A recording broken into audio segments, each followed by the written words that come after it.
Just north of the Florida Keys sits the tiny town of Homestead, a peaceful oasis, or at least it usually is. Tonight, it is teeming with dangerous creatures. The championship has been claimed, but a race trophy is still up for grabs.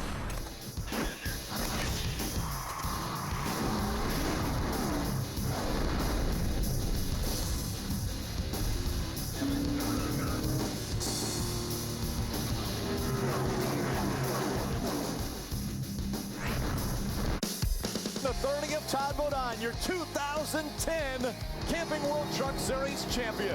You are the 2010 champion. Thanks, boys. Thanks for sticking through the hard times. Proud of you. Boys are awesome. Great job. Thanks, buddy. You're the man.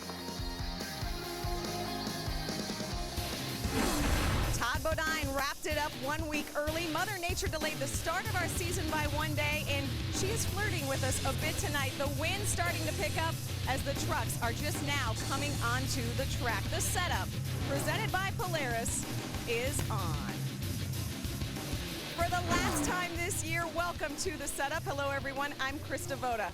Nationwide practice just wrapping up, so as we said, the trucks are going to line up behind me as we speak. Well, from February in Daytona to Miami in November, yes, we are back in Florida for the final few hours of the 2010 season. The trophy's already been to the engravers just a week early. Let's go ahead and take a look back at how Todd Bodine sealed the deal.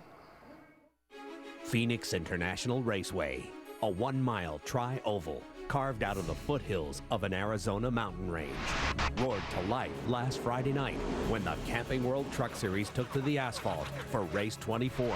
We're going to have history made tonight, and it could happen with a championship. There's only a couple of guys in the history of the series that have won more than one championship. Coming out of turn number 4, it's Austin Dillon, Matt Crafton, green flags in the air. These guys spin out a lot early in the race. This is hard to get a hold of this track. It is Chris Lafferty. He has spun right in the exit of turn 4. Mario Goslin smoking. Oil pressure's still up, but it was definitely losing power. Jason White, and there's smoke coming out of the back of that gun broker's machine. It's smoking out the back, guys. Got a little bit of smoke, no fluid. Clint got that truck out in front, and he hasn't looked back. Problems in turn number 2. Ricky Carmichael involved, as is the 9 of Tom Hessert and the 25 of Taylor Malsum. Drive it, Doug. We got it set. 4. Pit this time. Left side. Fix the deck lid. We'll work on your toe. Todd Bodine can leave here with a 195-point lead over Eric Almirola. He can take the trophy with him. Claim the championship tonight. Watch it. Watch it. Come on, come on, come on, come on. Come on. Get back in your position up here in front of the 5. A lot of damage to the 33 of Ron Hornaday. Well, I don't think he meant to do that, but he just got loose down there. It's a shame. I mean, that's another new truck I wrecked. So we've got fast trucks. I just got to put myself in the right place. After 5 cautions and 4 different leaders, it would be Clint Boyer taking home his 2nd Truck Series trophy. That's it, boys. Congratulations. Good job. It's a hell of a truck. And Todd Bodine secured his 2nd Camping World Truck Series championship. Here, I got you. You are the 2010 champion. Thanks, boys. You boys that have been here more than a year. Thanks for sticking through the hard times. Proud of you. You boys are awesome. Great job. Thanks, buddy. You're the man. We've got an incredible race team. It's a shame that we don't have a sponsor on here, but you know, we've got something to go into the winter with, and a little momentum here, and it's been a good year. A lot of spots still up for grabs. Johnny Sauter is going after 2nd. Timothy Peters is trying to crack the top 5. James Busher off this list is hoping to be on it by the end of the night. But one guy who knows exactly where he'll finish in points is our 2010 NASCAR Camping World Truck Series champion. He caught up with Ray Dunlap. So the championship's already been decided, and you're a 2-time winner at this track. Can it be 3 tonight, Todd? I think so. We've got a really good Tundra. Right at the end of practice this morning, we made a couple changes, and it did what I needed. So I'm kind of optimistic. The problem is this track from day to night is so different. You know, last year we practiced in the day, and we were really good. I mean, we were really happy with the truck and started a race, and I was dead sideways loose. So hopefully we're not going to be that way tonight. We got a great Tundra, We got a lot of people from Germain here, so hopefully we can keep it up front. If you want, you can call him Mr. Mile and a Half, and if you want, you can call him two-time champ. It's been an amazing season for Eric Almirola, Ray. 12 top 10 finishes, 2 wins, but still second in the points to Todd Bodine. The one advantage tonight, triple duty this weekend, a lot of track time today. How can that pay off? Well, I definitely have a really good feel on what the track's done today. I was on it at 10:30 this morning, and I just got off of it at 7:30 tonight, and getting ready to go run my truck race. So I feel like I got a good grip on what the racetrack's doing. It's lost a lot of grip just from a lot of rubber being laid down. So I think our River City Cafe truck is going to be really good. We worked on it in practice just to try and make more grip because we were pretty loose. So I feel like we'll have a good truck tonight. We know Todd Bodine has the driver's trophy, but who will take home the owner's trophy? Still some question marks in that category. Todd Bodine's going to win at Kentucky. We'll get the most points we can. That's what got us to this point, and we're not going to deviate from it. Kyle Busch is going to move to the inside. It's a drag race. They're 3 wide at the stripe. Granted, nothing happens. You know, we'll be looking at Banquet on Monday. Well, Toyota has won the manufacturer's title, but which Tundra team will claim the owner's crown? As you see, it's between Kyle Busch Motorsports and Germain Racing. Kyle Busch has the lead. Adam, you're with our pole sitter. And not only the pole sitter, but the likely man for Rookie of the Year in 2010. Austin Dillon, an amazing season with those 2 victories, your 7th pole earlier this evening. So what are your expectations in the season finale? You know, we've got a great truck. Danny Stockman and the gang have put together a good race car for us tonight, and just want to go out and learn what we can. The Chevrolets seem to have some good power this year, so I'm really proud of them for doing that. And ECR engines have been great, so I know Kyle Busch was bragging on us earlier, so that's just really good testament to ECR engines, and can't wait to go out there and see what we can learn tonight. It's the first time here at Homestead, and just got to go wheel it. Qualifying up front, always good, but this place has a history of long runs, so how was your truck over the long haul? We ran a lot of laps last night to see where it would go. I still don't have the experience to know what it's going to do tonight because the pace is going to pick up. It's nighttime racing, so it's going to be fast. Should be exciting. Both of Austin Dillon's win this season, Ray, coming from the pole.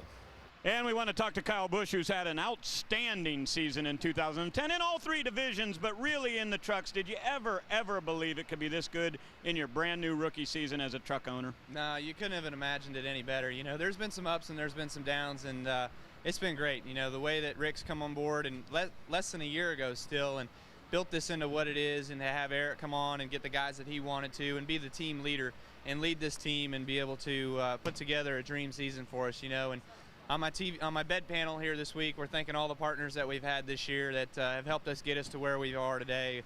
Traxxas, Toyota, Scranton, Hell of a Good, Z-Line Designs, Dollar General, everybody that's been there for us, and it's been a great season, and you know, we hope for more and better hopefully next year. Amazing numbers this year, Krista, for Kyle Busch. Tonight he'll drive a truck that's already got 3 victories in 2010. That's right, Ray, and all of the regulars are in the house, and a few bonus players. A former champ, Travis Quapple, back to play. We will hear from Travis Quapple in just a bit as the trucks continue to roll out. In fact, we will do more than that. We'll show you how he won it, and for some teams it wasn't pretty. And from one champ to another, we will sit down with the Onion to find out why this title could be even sweeter than his first.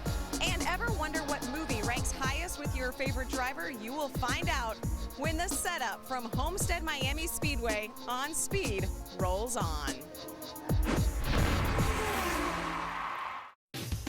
The setup is presented by Polaris, the hardest working, smoothest riding off-road vehicles, now at your local dealer. Brought to you in part by Camping World. Camping World, the official RV and outdoor retailer of NASCAR, would like to thank race fans for all of your support.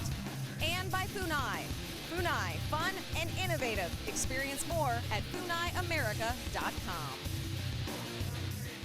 Earlier today, Kyle Busch and sponsor Traxxas treated some drivers to a radio-controlled boat race on the infield lake here at Homestead. Now, these boats can fly, but with these guys manning the controls, they also flipped, crashed, and went off course. Ray and Adam were up to the challenge. Bobby Labonte and Max Pappas won the heat races, but it was a truck trio taking the podium. Yeah, it wasn't Ray. Austin Dillon actually took top honors. And get a load of that trophy. That was a lot of fun indeed. Did you know the first time the Truck Series ever raced at a track over a mile? It was here, Homestead-Miami Speedway. Welcome back to the setup. It's championship week. That means titles will be won, trophies delivered, and the Truck Series sets the tone for all weekend. You have a ticket to what is sure to be a wild ride. And speaking of wild, that is the perfect way to describe what happened in this race 7 years ago. As the drivers start to arrive to their trucks, let's go ahead and crack open the vault. We're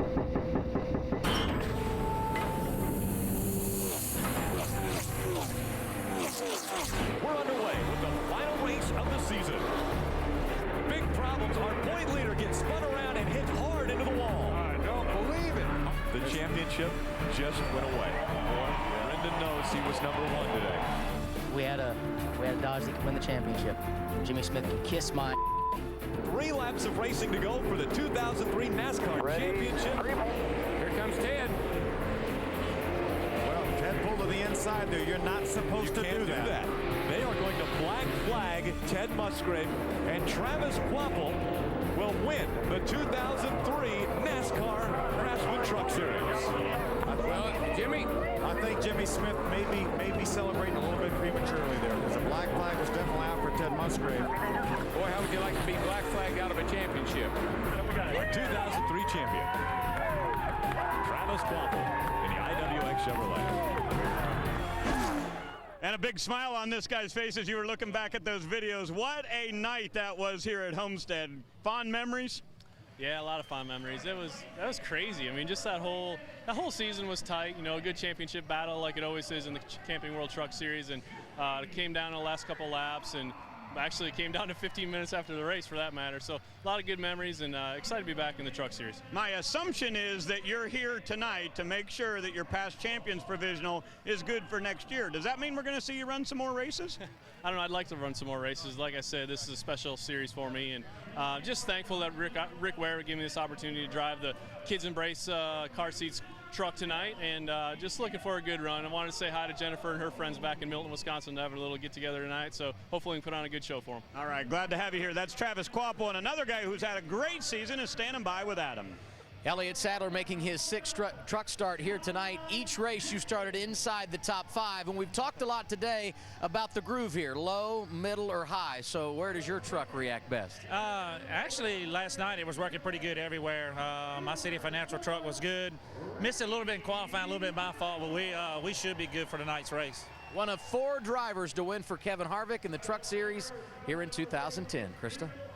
Well, Adam, we are in a groove right now. It's a big sports weekend in Miami. The Dolphins were shut out last night. The Miami Heat in town tonight, and it's time for us to turn up the flame by heading upstairs. Rick Allen, Phil Parsons, Michael Waltrip, and because this race is so big, we had to throw in a heavy hitter tonight. Yeah, we got the Walter brothers here with us tonight, and we're looking forward to it. In qualifying, I'm trying to cut down.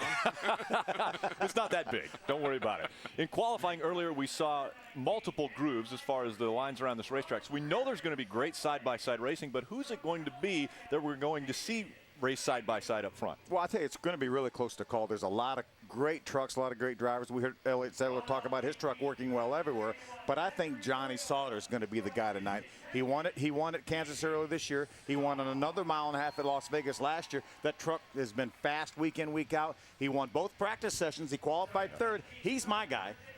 Elliott Sadler.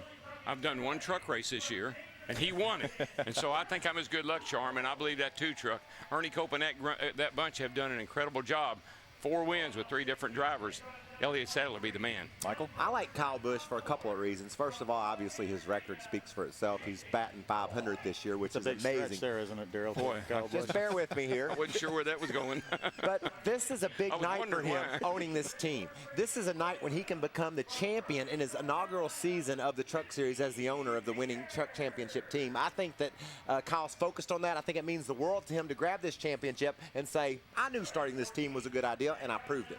Well, it's proof that neither of them can talk without the other one talking over the top. So I'll probably say hello and goodbye tonight and let those guys take the rest You're of the halfway finished, Rick. Well, I love the fact that when Darrell said Elliott Sadler, the camera was on him and Elliott gave a thumbs up. And I don't even think he could hear Darrell. He just gave the thumbs up. It was perfect. So thanks a lot, guys. It's going to be a fun race indeed. You know, there's a lot of trash talking going on the Cup side of things. Right now, these truck boys are pretty cordial.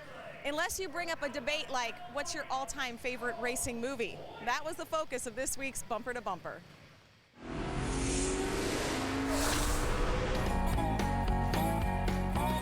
Days of Thunder by far.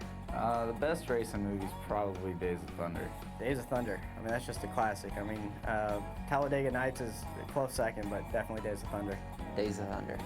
It's just, I know a lot of people say Six Pack and stuff like that, and I've watched them all, but Days of Thunder for me, when it came out when I was a young kid, and it was just fun for me to watch. And then the older I got, the more I would watch it, and instead of watching it for the actual substance of the movie, I would try and pick it apart, like, oh, they're not at that racetrack, that's a different. So it was, I've always loved it. The best racing movie is Grand Prix with James Garner. That's just a classic racing movie with real racing footage. You know, it has a storyline that's not anything to do with racing, but it's all surrounded with racing, and I can watch that movie over and over. The best racing movie? The one the fans are going to see when these trucks get on the racetrack. The setup is presented by Polaris, the hardest working, smoothest riding off-road vehicles, now at your local dealer. Brought to you in part by freecreditscore.com. Get your score. And by Stable. When you store, start with Stable. It all ends here. That's the motto for this weekend, the final race of the season. It all ends at Homestead. For some, it's just beginning. Welcome back. You know, Todd Bodine has had to overcome some obstacles this year. It was a personal title fight, especially with sponsorship troubles for the team. But lessons he learned and examples he saw at an early age, especially from his family, put him back on championship road.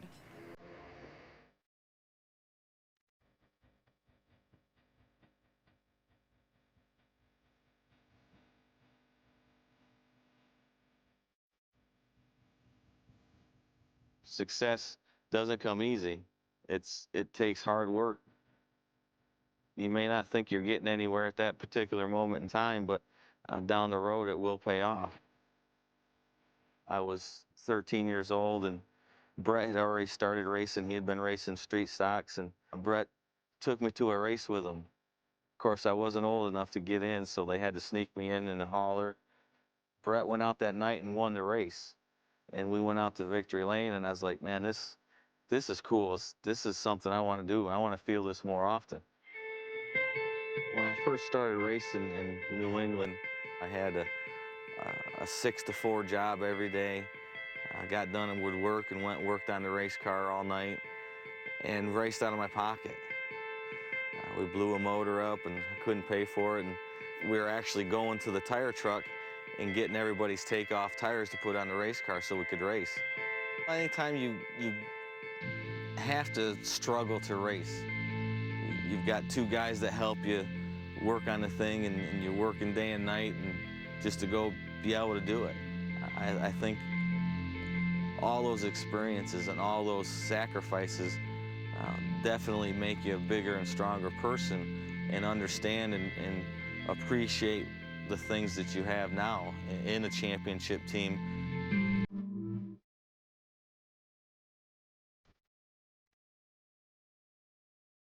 Any champion that's worth his weight takes it with some pride and some seriousness that, you know, he represents his sport, and makes sure that people that see this outside of our sport understand that we're very proud of what we do and what we've accomplished, and that racing and race car drivers are good people and honest, hard-working people.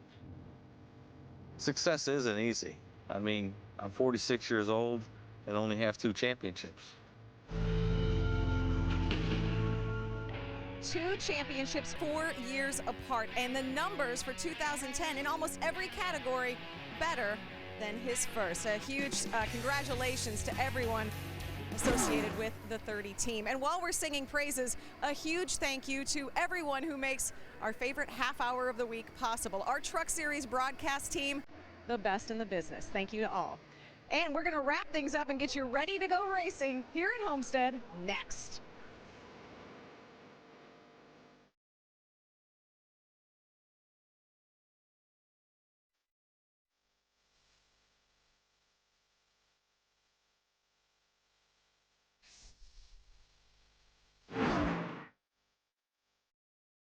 Todd Bodine will have 91 days to enjoy the 2010 championship season before everyone is aiming to dethrone him and his Germain.com Toyota Tundra team.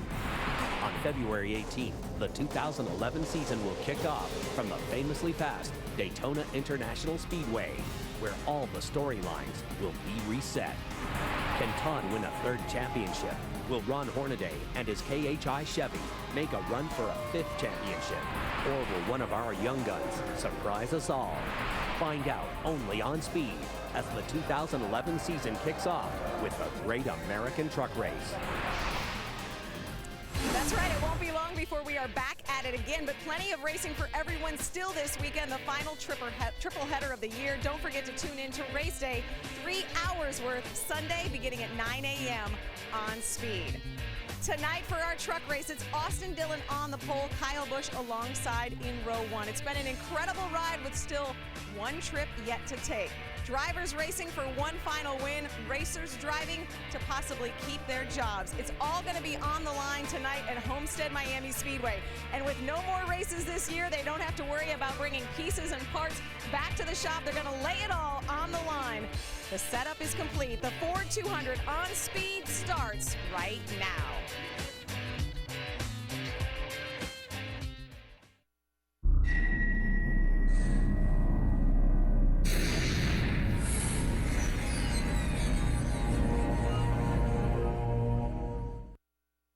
The date, November 19th, 2010. The morning, heavy with South Florida humidity. The garage opens, and teams file in one last time. One team has a certain air, weightless and carefree. The sounds and smells are the same, as are the night's expectations. Wrenches turning, engines tuning, and time to reflect on a year of ups and downs, sweat and tears, laps led, races won, and lost. A day this driver had marked on the calendar, hoping for an opportunity to make history. With the season's prize already in his possession, his name etched a second time in the record books, today's goal is simple. Just win. It's the 25th and final race of the 2010 season. Welcome to the NASCAR Camping World Truck Series Ford 200 on Speed. Last week, Todd Bodine became just the third driver to claim the championship before the final race of the season. One bigger thing that he wants to accomplish tonight is the Owners' Championship. That's still up for grabs. He has to get in front of Kyle Busch and Kyle Busch Motorsports. That's one of the stories that we're going to be following tonight. Also, more stories will be followed tonight, and we're going to get to those with Ray Dunlap. Well, thank you, Rick. You know, whenever you look at the races that have happened here at Homestead, we've had some incredible finishes. How about the championship in 2003? But when I look at the record books, guess what? The last 3 races we've run here have ended with a green-white checkered. And 2 times in the history of this track, there's been a last lap pass for the win. So, folks, don't tune out just because the championship's over. Great racing coming your way tonight at Homestead. Adam? Ray, when you look at the history of the Camping World Truck Series stat book, you will find Mike Skinner's name at or at the top of every list, every statistical category, I should say. One of those, poles. He's won a pole 50 times in his career, but none in 2010. That snaps a streak of 6 consecutive seasons. And Mike has won at least one race in the last 5 years, but he's yet to go to victory lane in 2010, something he would like to do tonight. He is hungry. Driver number 5 starting 10th. Rick? Thanks, Adam. I tell you what, a lot of guys are trying to accomplish a lot of things tonight here at this racetrack. Todd Bodine trying to make it 3 wins here at Homestead. Let's get things underway. We go trackside for our pre-race ceremonies. And remove your hats as the South Dade Senior High School Junior ROTC Color Guard presents our nation's colors. And now remain standing as Pastor Scott Claunch of Calvary Chapel, Kendall offers tonight's invocation. Let's pray. Lord God, we thank you for this beautiful night here in Homestead. And we pray that you would protect each of the drivers, the crews, the fans and family that are here tonight. And we also take this time to think of those who cannot be here tonight because they are on a foreign field or around the world serving as one of our troops, the greatest folks in the world. And God, we pray that you would watch over them. We know that we are in the land of the free because of the brave. And so we ask by your grace that you would bring them home soon and safe with mission accomplished. And we ask in closing one more time, God bless America. In the name of Jesus, I pray, amen. And now to honor our troops, please place your right hand over your heart as jazz and soul recording artist Florencia Jalale presents our national anthem. Oh, say, can you see by the dawn's early light what so proudly we hailed at the twilight's last gleaming, whose broad stripes and bright stars through the perilous fight o'er the ramparts we watched were so gallantly streaming, and the rocket's red glare, the bombs bursting in air, gave proof through the night that our flag was still there. Whoa, say does that star-spangled banner yet wave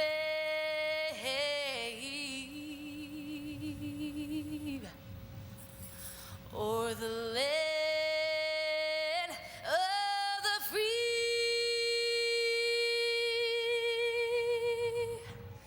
and the home of the brave.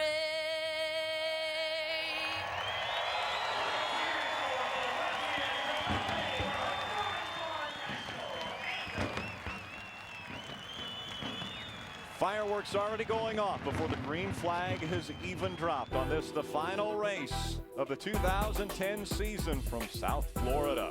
Homestead-Miami Raceway, the site of the 25th race of the 2010 season. We're about to get underway. We already have a champion. Will we have a different owner's champion at the end of this race? Stay with us. The NASCAR Camping World Truck Series is presented on speed by Ford. Drive one. Brought to you in part by Camping World, camper's choice since 1966. And brought to you in high definition by Funai. Funai, fun and innovative. Experience more at FunaiAmerica.com. Now let's go back to the front of the grid. Chris Devota with our Polaris resetup. Well, Will Smith sang about it. Don Johnson built a style around it. Welcome to Miami. Some stories we are following. Keep your eye on the number 60 truck. Cole Witt, hot off his nationwide debut last week, is joining us tonight. And if you think this year has been exciting, how about this sneak peek for 2011? Brendan Gaughan will be back in a truck next year, and RCR will have a second truck. Austin Dillon's teammate will be ARCA Racing's Joey Coulter. The bright lights of South Beach are less than an hour away, but tonight it's the lights of Homestead-Miami Speedway that are putting us in the spotlight. Thanks, Chris. We've got a lot of things to talk about and only a minute to do it, and I'm not sure if anybody's going to have enough time for that. But I'll tell you, what are the different variables that we're going to have to watch for tonight? Well, pit strategy, I think this is a different tire Goodyear brought here, a little bit softer. A lot of the crew chiefs in the garage area said they think that maybe tires at the end may matter. It hasn't been as important before. Track position was more important. Now they say tires may matter more. Yeah, I think I'm going to keep an eye on James Busher. I mean, he didn't run all the races, and here he is with a chance to break in the top 10. That's pretty impressive. I just know how challenging this track is. You know, we talk about getting aero loose when you're down inside of another guy. We saw it at Phoenix. They're going almost twice as fast here. They're closing in on 190 miles an hour down into the corner. Man, a lot of crazy things can happen when you go that fast. So I look for a lot of action here tonight. And we saw that the groove now is about the second groove on the racetrack as far as racing. Austin Dillon has chosen to take the outside line on the start. Smart? Yeah, I think it's definitely the way to go. Momentum. Yeah. Get that speed up. Top. Very good. Momentum is the key. Let's get things started. We go down for the command. Race fans, are you ready? It's time for the most famous words in motorsports. Here to give the command, please welcome our Grand Marshal, F-150 Product Marketing Manager, Brian Bell. Drivers, start your engines! Hi, bud. Crank it up. Go ahead and fire it up. Box one. Say it again, you broke fire in the hole, buddy. A champion already decided to female drivers in the field tonight. But who will make it to victory lane? Stay with us. Welcome to Homestead-Miami Speedway. The trucks are rolling onto the racetrack as we're getting ready for the Ford 200. Here at Homestead, Florida. It's going to be a little bit chillier of an evening as the breeze has picked up. 8-mile-an-hour winds, 70 degrees, clear skies. Nope. That means, Rick, these cool temperatures and clear sky, I mean, we're talking speed. That's what these cool temperatures are going to do. These trucks are going to be flying. Bottom of the race, bottom of the screen, we're going to see our starting grid roll across there, and Austin Dillon and Kyle Busch making up row number one. Take a look at our ZMAX track description. Guys, you see the banking in the corners, 18 to 20 degrees of progressive banking. That's why you can run from the bottom. You can run the bottom, middle, top. You can run all over this racetrack. That's why you can enter these corners at 180 miles an hour, too, because of that banking. And it's better up high, actually. And can you imagine 2 degrees of banking could do as much to these turns as they've done? I mean, you're exactly right. That's why they're all over this track. But it's only 2 degrees. That's amazing. 36 trucks will be starting this race as we look at our race analysis.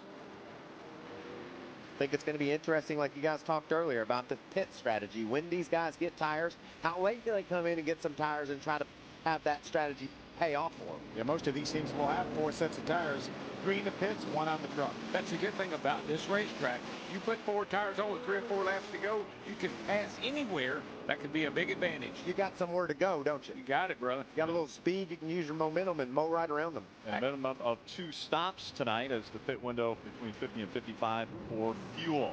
Well, we want to shine a spotlight on a few different drivers. Tonight we're talking about points. Our championship has been decided, but how about the rest of the positions, Ray? I want to start out with James Busher, Rick. You know, he didn't run the first 3 races this season as he was competing in the Nationwide Series. And Turner Motorsports that he drives for has made big announcements for next year, but they may have left one on the table this year. Busher is just 23 points out of 10th place, and they would really like to make that move tonight, even though he missed the first 3 races of the season. Adam?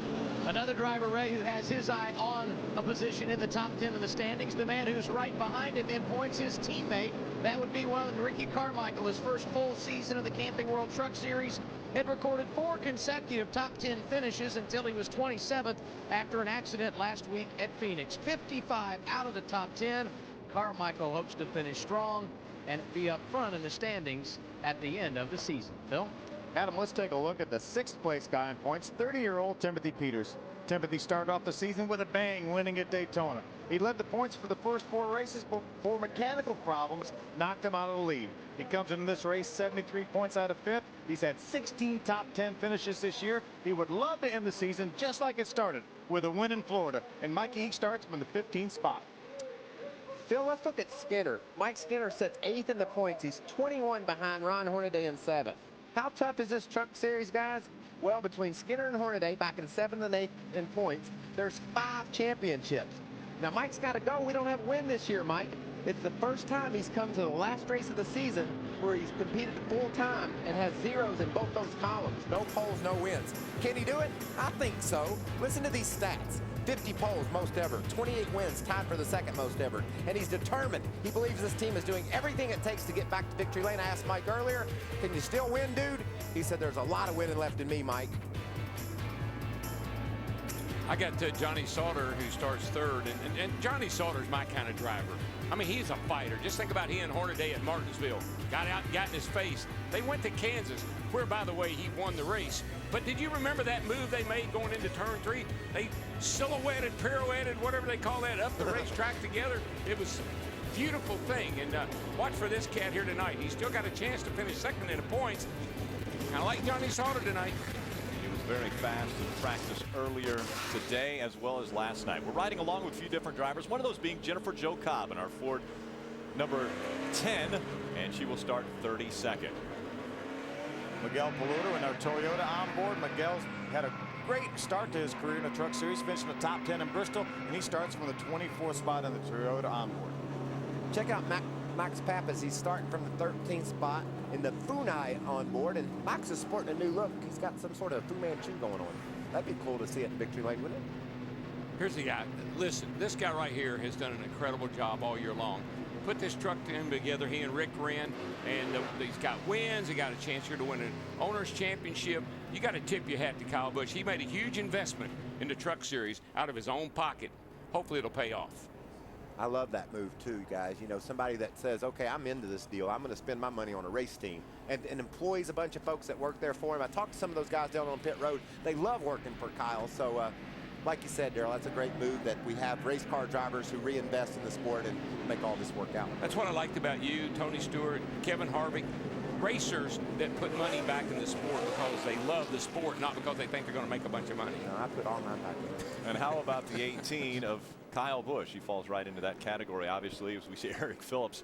Eric Phillips looks a little bit calm before the start of this race. He's the crew chief for that 18 of Kyle Busch. Again, Busch on the inside, Austin Dillon on the outside. He chose the outside line after winning his 7th pole of the 2010 season.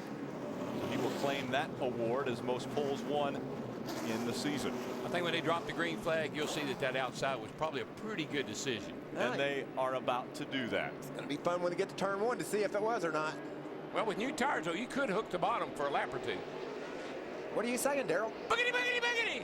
Let's run the final race of the years, boys! Austin Dillon right out front early, and Kyle Busch tucks in behind him. I thought you were sleeping at the green flag, bro. Well, I was thinking about what line I wanted to be in. Bottom of the line, bottom of the track is going to work for Kyle Busch. He takes the lead away from Austin Dillon as they go down the backstretch. You think he just flat-footed that corner, stayed on the bottom, short way around? Yeah, well, that's a good thing about 4 fresh, brand new tires. You're going to be able to get a lot of grip down low for a little while. Austin got a great start. He beat Kyle to turn 1, but Kyle just hooked the bottom. I guarantee you, Phil, just like you said, he never lifted, just wide open. I've never seen anybody any better at restarts. Hornaday maybe back in the day when he was on his game, but Kyle Busch on a restart, he's the man. Elliott Sadler making the move. He's up to 3rd now, looking underneath the 3 of Austin Dillon. Aric Almirola also down side by side, battling for the 5th position with Justin Lofton. Looks like Austin Dillon's a little faster than Kyle right now. Is able to close right back up on the back of that 18 truck. Going to try the high side. Elliott Sadler back there sliding around. He's a little bit loose. You guys used the word momentum earlier. It looks like running that high line. Austin Dillon trying to keep that momentum up to get back by the 18. Johnny Sauter settled into the 4th spot there. Been watching that 51 truck of Aric Almirola back there in that 5th spot. He's just clipping right along on the bottom field, picking off a truck a turn, it seems. And I know we say this all the time, but right now these trucks are just a little evil to drive. They're on low air pressure, full of fuel. It takes about 5 laps for everything to get up to operating temperature and get comfortable. Yeah, you know, Darrell, right now, if your truck is easy to drive, and if it is handling well, you're worried because you're like, this thing's going to get too tight. You have to be really loose here at Homestead to keep a truck fast for the long run. So you kind of want it to dance around a little bit right now. You know what? I understand it, but I don't. My truck's real free. And when they say they're free, I mean, I guess that means they're loose, right? Right. free. It wants to go around the corner without much effort into the wheel. You know, the back end's almost driving the front end, and so they're just hanging on.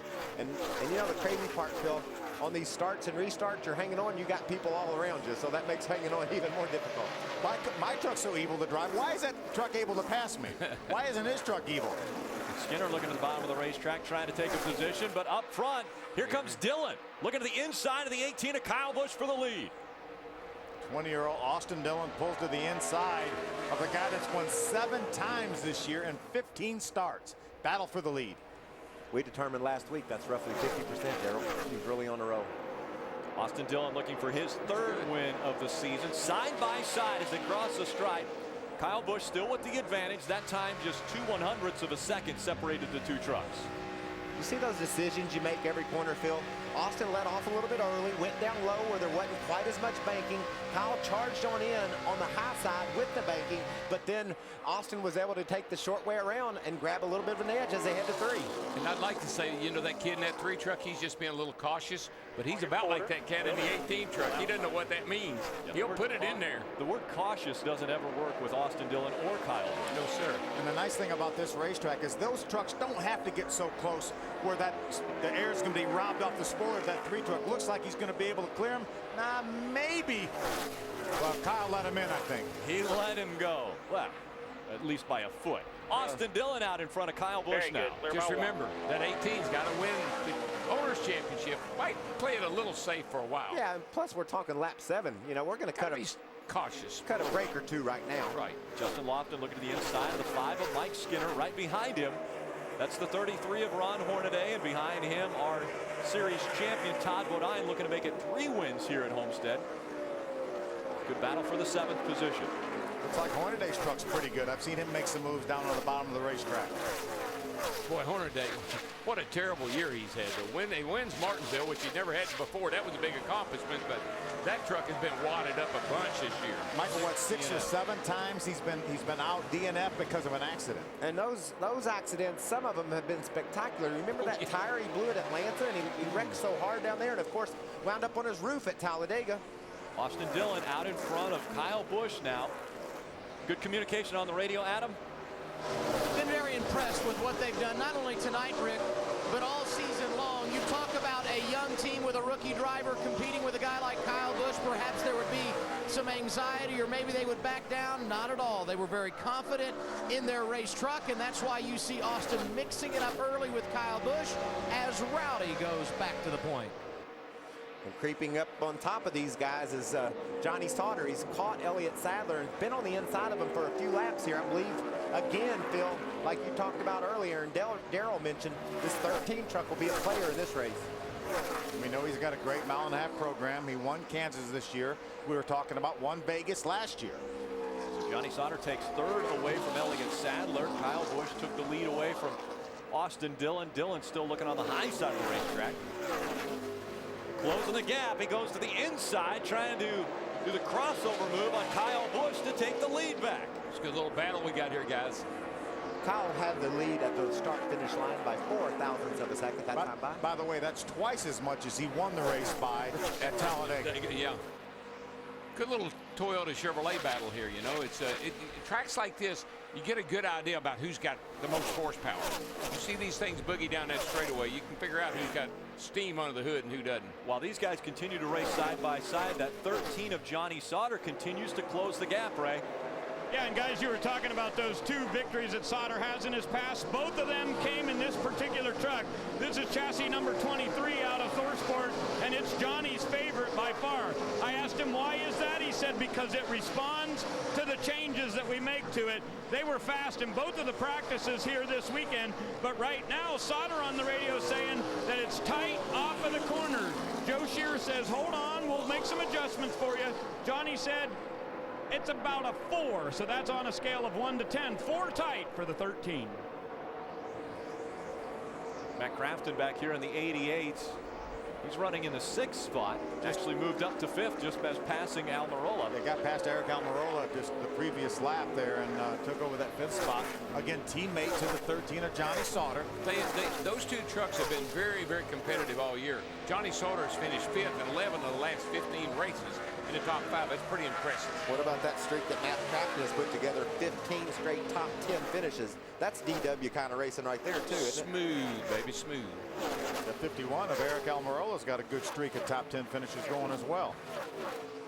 Got his time for the 10th most ever in the sport, and we got another guy that's up there in the top ahead of him. Yes, currently. That's right. So streaking, we got some streakers. Side by side, the champions racing door to door. Todd Bodine on the inside, Hornaday on the outside. Oh, a little contact there. They go down the back stretch. Now, you know what? I wouldn't do that to Ron Hornaday if it was me, even if it was an accident. He doesn't take kindly to that. You think Todd was just saying, I misjudged that a little bit, or was he saying, Ron, don't pin me down like that? What was that all about? I think he was saying, oops. Todd Bodine tucks in behind the 33. I was talking to Mike Hillman, Jr., crew chief for Todd Bodine. I said, isn't it nice to come in here and not have to worry about points anymore? Obviously, they've led this point since way back early in the season. They've had a good, comfortable lead, but they still haven't been secure with it till they locked that thing up last week. Now they're just here to try to win the race, as Johnny Sauter may have designs on second. Yeah, there was a pack of 2 up front, and Johnny has come up there and has joined it. Now we have a pack of 3 wolves at the front. Sauter's just a little bit quicker than the other 2 right now, just about a 10th. So Austin Dillon out in front of Busch by almost 0.4 of a second. Then Johnny Sauter lurking right behind in 3rd. Sadler and Crafton rounding out our top 5. Tonight's biggest party in racing is geared up for the championship showdown right here in Homestead. And 2 of NASCAR's biggest names, Burton and Busch, that's Kurt Busch, are joining in the fun. Don't miss NASCAR trackside from Homestead tonight, 10:30 Eastern on the Outspeed. We had a lot of fun with those 2 guys, and Jeff Burton was very interesting. You know, I think you'll be you want to tune in and see what he had to say about his year. Austin Dillon out in front of Johnny Sauter. He's taken 2nd away from Kyle Busch and looking to take the lead away from Austin Dillon. Here comes Sauter to the inside. Boy, that truck looks good. Looks like he can go anywhere he wants on this racetrack. Well, I'm watching the scoring monitor, Phil, and Sauter's anywhere from 2 to 3/10 quicker than Dillon and also Kyle Busch. So he's got the fastest truck right now, and he's going to the front. Yeah, he's going to be able to clear Austin, too, off turn 4. Austin's going to cross over and move back to the inside. That's a lot of fun to do. When a guy goes by you and you're able to cut under him and race him like that. But it's going to be inevitable, I believe, Daryl. Oh, it is. I mean, you're just having fun. Harass him a little bit. You know, already we're at lap 21. We've talked about the fuel window being between 50 and 55. Austin Dillon has run the high line pretty much this whole race up to this point. Could he be maybe saving his tires a little more than some of the guys who have been running on the white line or even in the middle of the track? Rick, that's usually something that comes to you later on in the race. When you make that first pit stop, take the tires off. Ooh, that got a little tight. Yeah. Take the first set of tires off, gauge the wear, kind of go from there. But the first run here, this first set of pit stops, you're going to do just what you normally do, race hard. And racing hard, we have seen out of Ron Hornaday. He's had a little contact with the 30 and now the 5 racing him a little closer. Here's Mayhew in the 19th. That's David Mayhew in front of the 23 of Jason White, and Ryan Sieg in the 39 just behind him. These guys are battling just inside the top 20. David Mayhew's done a great job of acclimating himself to these trucks. Every time he runs, he's competitive, and that's no exception again tonight. Jay White battling along behind him. Has had some engine problems this year, but is still has a realistic shot for top 10 in the points. And talked to Jason a little bit before the race tonight, and he is very determined to get a great finish tonight in that truck so that he can indeed get in the top 10 in points. One thing I noticed is it looks like if you want to pass, you almost got to do a slide job on a guy. You got to run down to the bottom of the track and try to get back in the gas and slide up in front of somebody, because it's really tough getting off a corner side by side, get that little bit arrow push or loose and get into the guy on the outside. You know, and they're going to allow some of that right now, Daryl. You're going to give a guy a break. When he goes to slide up, you're going to say, okay, that's all right now, but don't be doing that to me later. I won't leave the door open for you. And that's when things, business starts to pick up. Just like Kyle Busch led Austin Dillon, and he didn't quite have him cleared, but Kyle gave him a break. Same thing with Hornaday and Skinner. We saw that same exact story retold there. Our leaders are coming into the slower lap traffic now. They just put Brent Raymer a lap down in the 85. Brent running along, struggling here. He's 32nd, and so these guys will quickly work their way toward that top 20 of lapping trucks. Well, he's running 35-40. and the leader's running 33.50. So he's got a little work to do. 0-7 of John King, a little bit loose, almost up into the wall in that red 0-7. Remember, guys, we talk about the Owners' Championship that Kyle Busch is fighting for right now. If he finishes 29th or better, no matter what happens, he wins that Owners' Championship, no matter, even if Todd was to lead the most laps and win the race. And now Kyle's going to return the favor. He's going to slide up in front of Austin Dillon. But right now we've got one truck out of the race, so there are 35 trucks still on the racetrack. So that's something that his guys will be watching. If we have a little bit of attrition and have 5 or 6 more trucks fall out, then they know they've got that Owners' Championship locked up and they can go for it. Yeah, that's something that's probably going to happen too, Phil. We usually see 7, 8 trucks fall out of these races before they're done. So at some point, here early in the going, Kyle could get the word from his team saying that baby's ours. Go win the race for us. Yeah, they'll loosen the chain up a little bit on him. Right now they got him tied up on the porch. Yeah, and he's let him out here in a little while. Or he's running second, so he's not tied up too tight. Not too tight. Johnny Sauter has the lead over Kyle Busch by 0.7 of a second. Then another 0.7 back is Austin Dillon running in the 3rd spot. Sadler and Crafton rounding out our top 5. Adam Alexander. Talk about Austin Dillon, started on the pole tonight. Justin Lofton, the other driver that has been very hot in contest for that Rookie of the Year award, has had one of those seasons that you would say so many things could have been and just did not work out. Involved in a number of accidents late in races when they were running good. They hoped to finish the season strong and doing just that. He qualified 6th. He said his truck is loose, but he's been solid. Currently in the 7th position is driver number 7. And just behind him on track, Ron Hornaday, currently being scored in the 9th position. He had gotten around Mike Skinner. Skinner has now repassed Hornaday for that 8th spot. Ron saying his truck is tight in traffic. They will make an adjustment on their first pit stop. Got it. And Ron Hornaday running in the 9th spot. Johnny Sauter has a 1.3 second lead over Kyle Busch. Austin Dillon, the winner of the pole earlier today, has dropped back to the 3rd position. Elliott Sadler and Matt Crafton rounding out our top 5. It's been a pretty calm race for the first 28 laps. Stay with us, though. We've got quite a few more.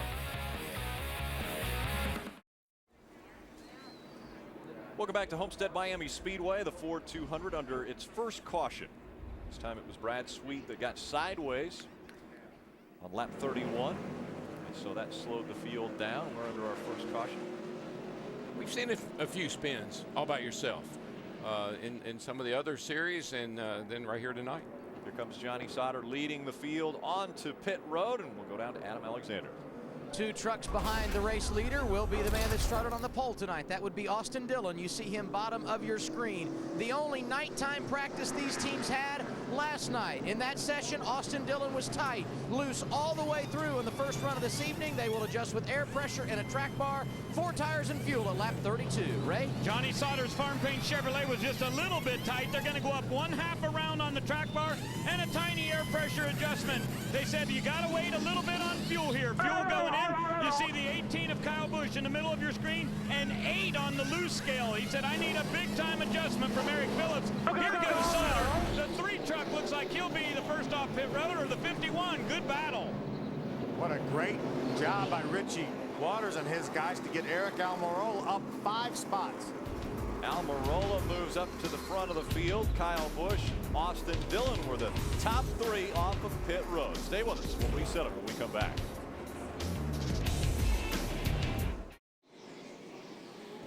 Well, NASCAR fans, when this historic weekend at Homestead is over, our NASCAR coverage will be running strong. Tune into NASCAR Race Hub Monday through Wednesday for the ultimate recap of Homestead. And I'll look forward into what 2011 will have in store. It all starts Monday night, 7 Eastern, only on Speed. You know, Danica Patrick is going to be on via satellite on Monday, and our Cup champion, whoever that may be, whether it's going to be one of the 3 guys, Kyle Busch, Denny Hamlin, Jimmy Johnson, will be on Tuesday. Taking another look at why we're under this caution. This is our first look of Brad Sweet going sideways. What that means, Rick, is these guys are, a lot of them are that close to out of control every lap. That didn't look anything much unlike any other lap. You know, he just got in there, got a little bit sideways, and away it went. That's your Aaron's lucky dog. Craig Ghost got back on the lead lap. Aaron's made that all possible. I tell you, those pit stops shook things up, though, guys. What about that? How do you pick up 5 spots? You're pitting against the best in the garage area, and they leaped over 4 trucks, picked up 5 spots. That's huge. You got Skinner up there in 4th, and, you know, there's Crafton. He moved up a little. Hornaday moved up. Now the leader of the race gets to choose inside or outside. Eric Almirola looks as though he's choosing the inside line this time. I like the bottom because I believe you can run wide open. On new tires especially. On new tires, I agree. Eric Phillips looks calm once again before the restart. Almirola and Busch making up row number 1. Behind him, Dillon and Skinner has moved up to the top 4. Green flag back in the air. Great start by Eric. He got an advantage over Kyle on the initial get-go. Yeah, Kyle actually had got ahead of him, and then when he backed off to get behind Eric, that's when he took off. Great move. Look at Johnny Sauter. Sauter moved to the outside of Austin Dillon. Dillon dropping back now. 3 wide, coming off 2. Todd Bodine all the way to the bottom. Is that Todd down there? Hornaday, isn't Hornaday, it? yeah. Ron Hornaday moves to the bottom of the racetrack. He's fighting for that 5th spot. Hornaday was on the bottom, as was Todd right behind him. So that tells you how big this racetrack is, how wide it is, because they're 3 wide, and it doesn't look all that close. It's getting closer. On the inside of Justin Lofton. You know, Still 3 wide as they go through 1 and 2. Still there. 3 wide. Look at all that mess. Clear high behind the 5. Battle for the lead. Kyle Busch in front of Eric Almirola. He took it away from him. By the way, guys, because Kyle Busch has led this race, 31st or better now is all he has to finish to lock up that owner's championship. So far, we only have 1 truck out of the race, though, Phil, so still in doubt a little bit at least. Crafton in the 88 run a little higher line. Right behind him, the 30 of Todd Bodine. You know, Darrell, you talked a little bit earlier about Kyle Busch's restarts, and I think we noticed this with Hornaday. It isn't so much the way they start, it's just the way they run the first 2 or 3 laps after a restart. They just get more out of their trucks. Oh, got one on the wall, Justin Lofton. Lofton scrapes the right side all the way through turns 1 and 2. That won't hurt his truck a great. It probably won't even affect it at all. He'll get it rolling again. It just made a mistake and got up in the outside wall. As we talked about, when you run the top of the racetrack, man, it's such a small margin for error. Look how close everybody is. The truck's ahead of him, and I'm not sure he even got into the wall all that much. That's a lot of dust and dirt flying up there. Really, it made it look bad. Look, got He sideways. Touched it a little bit, but I don't think it hurt it. So And the hard thing to get about when you off get of all that stuff on your tires, you can't get off of it. Adam Alexander. And Justin just came on the radio and said, I got pushed up there. He didn't say what truck may have been the guilty party. The crew reminded him, you're fine, keep on digging. And they said the truck looks good from the spotter stand. We'll keep our eye on the 7. Hey, Ray, Adam, tell him that he made that up. Because I didn't see him. I didn't see too many people around him, did you? Don't do that, do they, Michael? I think sometimes you got to make an excuse every now and then, but with the cameras we got on It's a little tougher with TV here, but anyway.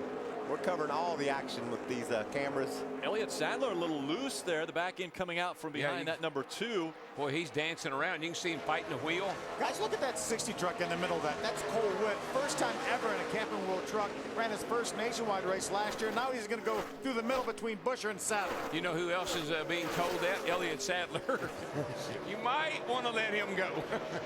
What a move by Cole Witt. Elliott's truck's all over the place. It is. That thing is dancing around. You can see Elliott in there just fighting the wheel. Ray, what are they saying about Elliott Sadler's truck? Oh, he is terrible loose. When he came in on that first round of pit stop, he said throw everything and the kitchen sink at it. They went wedge, track bar, and also a spring rubber. Came in 4th, went out 11th. Took him a while to work on it, but he said it's not much better yet. To put that kitchen sink in there, Ray, they would have had to open up the trunk. Yeah, there'd be a lot of things to be thrown at it if you've got to already resort to the kitchen sink. Right behind him, it's Jason White. Jay's moved up solidly early in the going.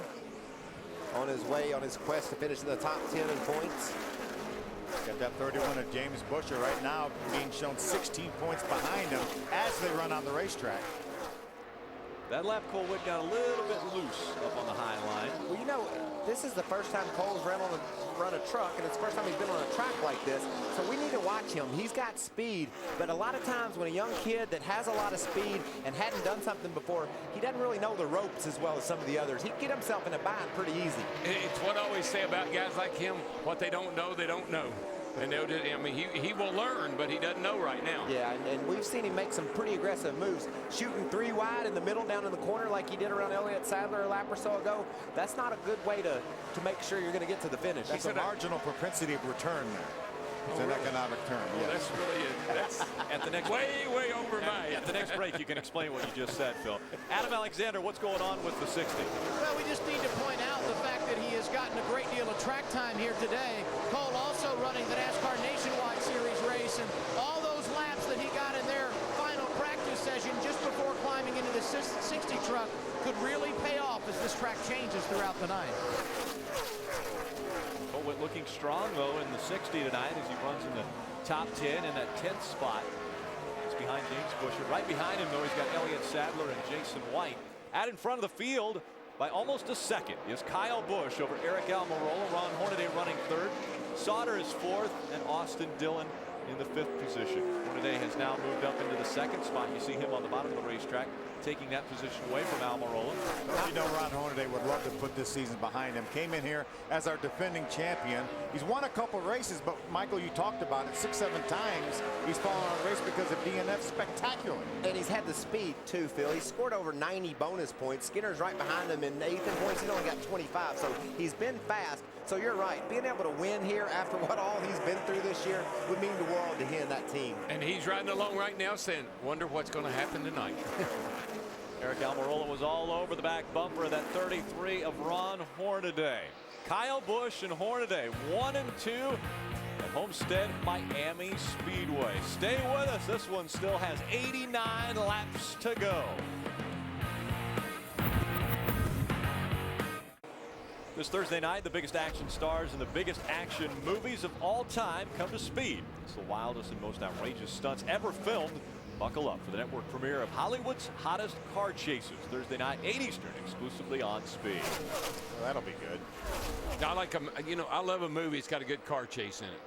Right Any now, movie. We've got a good car chase right here on the racetrack. Busch and Almirola. Almirola's closed the gap down to just 0.4 of a second. Johnny Sauter's fought his way back to the 3rd spot after falling back a few spots on his pit stop. Well, now you see what we talk about, track position and having trouble in the pits. Look what Johnny Sauter gave up by having what his crew chief said was a good pit stop. It cost him about 5 spots on the racetrack. And conversely, look what we did for Eric Almirola. He was a solid truck, but he wasn't going to grab the lead under green, and his pit crew bounced him out there in the lead. So tale of 2 different cities there. There's Johnny Sauter just in front of Ron Hornaday. And if you third. if you come to the races, get you a scanner, because the information you'll hear on there will make the race much more entertaining for you. Yeah. And I would say tune into Johnny Sauter's channel, because maybe just lock her in there. I would hang around there for a while. It's been very entertaining listening to him. He and his crew chief discuss how good of a pit stop that actually was. Yeah, if you got a scanner and they say, wonder what happened, just flip over to that channel. You'll find out. These two are battling for the 14th spot. That's Colwitt in the 60, making his first start, and Ryan Sieg in the 39. Ryan Sieg battling back on the inside, trying to take the spot back from Colwitt. Colwitt was 4th quickest in that final nationwide practice that happened earlier this evening. Which got a 3-truck link lead now as they go into turn 1. See, and that's another thing. That first pit stop is so critical, because that's when you make an adjustment. You start the race, you get to that first pit stop, you make that an adjustment that's really going to put your truck in better shape, make it run better. The smart guys can do that. The guys that maybe lack a little bit of experience, they don't seem to be able to hit it that way. Still haven't made it to the halfway point. We've got a good side-by-side battle here for 12th and 13th. Timothy Peters out in front of David Starr now. Remember, Timothy Peters trying to get up in the top 5 in points. Comes in here 6th. There's Elliott Sadler. There's just battles all over this racetrack. This is the battle for 9th. Elliott Sadler, after that loose truck on the restart, the things come around with him a little bit, Darrell. We talked about trucks being darty and nervous on the start. They'll come to you. Looks like that's what's happened to Elliott. Yeah, but he's fallen all the way back to the 10th spot, Michael. And I mean, you can tell that truck's still moving around a lot more than he'd like for it to. But he did find a place where he can finally settle in 10th place.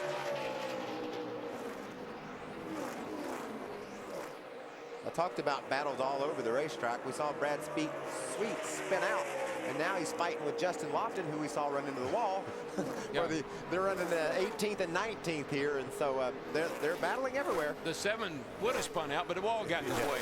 They have something in common. They both had issues. That's this right. race. And they're rebounded back to the top 20 and try to march forward from there. 24 trucks are on the lead lap. Maybe not for long, though, because Carmichael is 24 seconds behind our race leader, Kyle Busch. Busch is clicking off laps in about 33 seconds, so he's closing in on Carmichael. Yeah, and just like before the pit stop, Rick, Johnny Sauter's the fastest truck again. He's been able to run a couple tenths quicker than Kyle Busch the last few laps. So Sauter, if everything works out and his pit crew can up their game a little bit, he's still the guy that I think they're going to have to beat to win this race. Maybe he and his teammate Matt Crafton, maybe they ought to change pit crews. We saw that in Cup. We saw it work in Cup for Jimmy Johnson. Comes Sauter battling for that second spot. It's going to take it away from Eric Almirola. He's on a roll, baby. So Sauter keeping that momentum up. Now we'll try to reel in. See, that 13 truck looks a lot better aero-wise than that 51. That 51's kind of reared up in the nose. Yeah, you know what I think that is? The air was being knocked off the front of that 51 truck, being right behind the 13. We talk about aero tight and how these trucks change in traffic.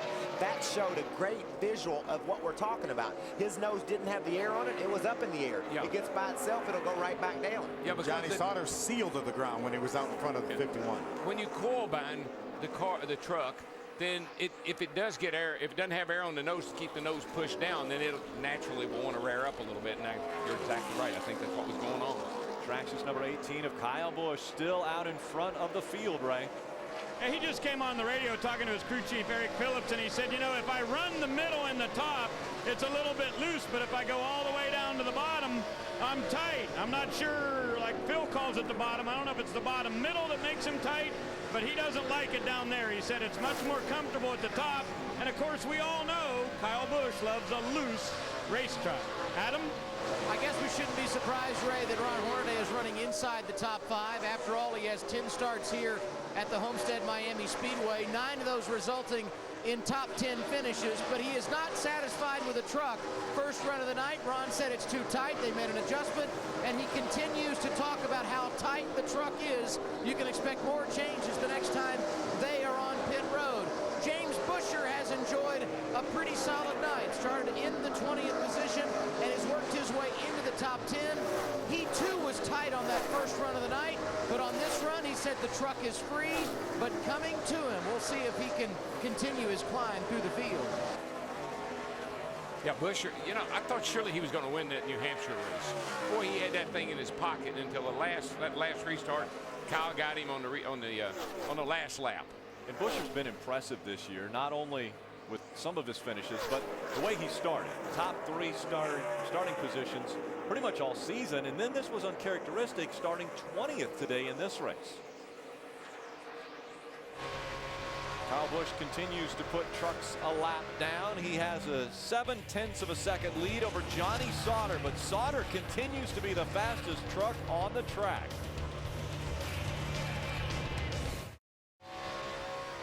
Celebrate the 2010 NASCAR season in style. Don't miss the NASCAR Sprint Cup Series Awards ceremony held and hosted by Frank Caliendo. Performances by Rascal Flats. Live Friday, December 3rd, 9 p.m. Eastern, only on Speed.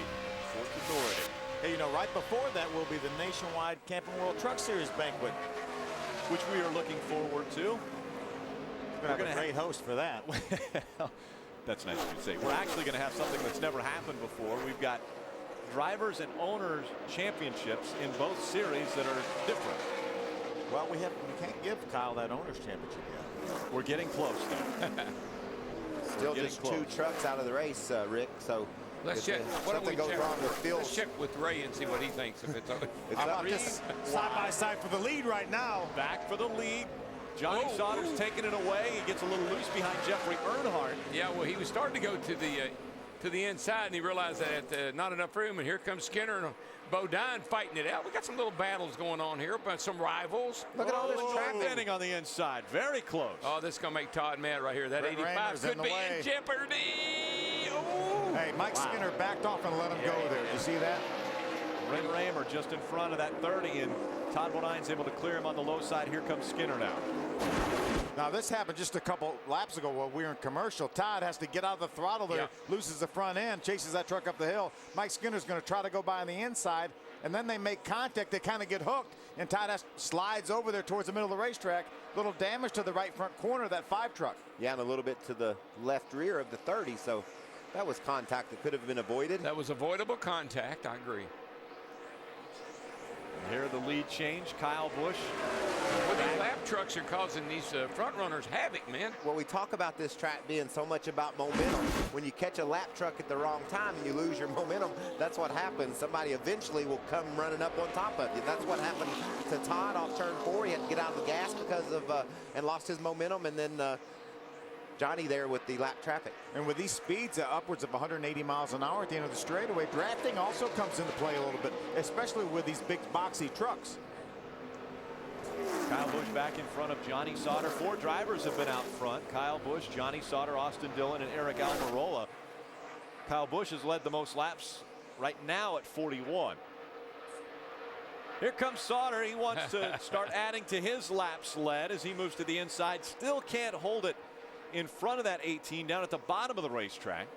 That momentum on the high side, DW, up where that 20-degree banking is going to bring him back around. The guys say you can tell going in a high line that 20-degree banking really catches you and holds you versus down on the bottom where it's a lot less. And as Michael said, we're only talking 2 degrees. Yeah.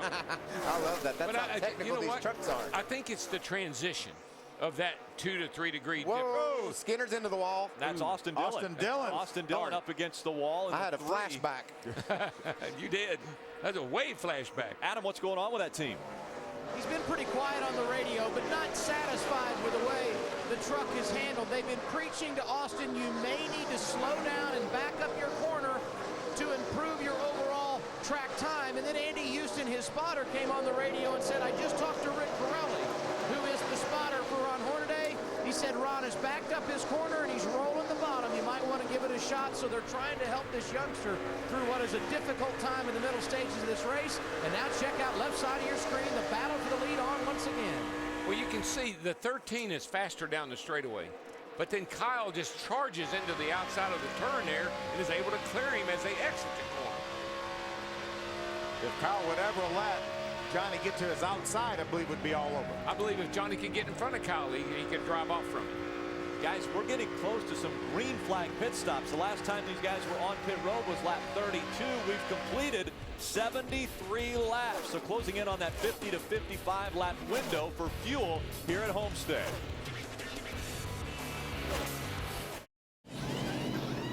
Pit stops underway as we are under caution at the Homestead-Miami Speedway. Ron Hornaday coming in for the second time tonight. He was tight, 4 tires, fuel, and a chassis adjustment. He is on his way, but Ray, they are not in their window to go the distance. A bit of a hang-up for Kyle Busch. You saw he was the leader coming into pit road. He'll go out 4th. They had to take a little extra time to make an adjustment on the right rear. Kyle Busch still a little bit loose coming off the corners. Almirola again wins the race off pit road and looked out at 9th. Lost 7 positions, that 13 truck of Johnny Sauter. He was battling for the lead with Kyle Busch. Couldn't get by him on the racetrack and was hoping that they might be able to make something happen on pit road, and it went the wrong way. Aaron's lucky dog goes to Ricky Carmichael in the 4. He'll be back on the lead lap. That puts 22 on the lead lap here in Miami.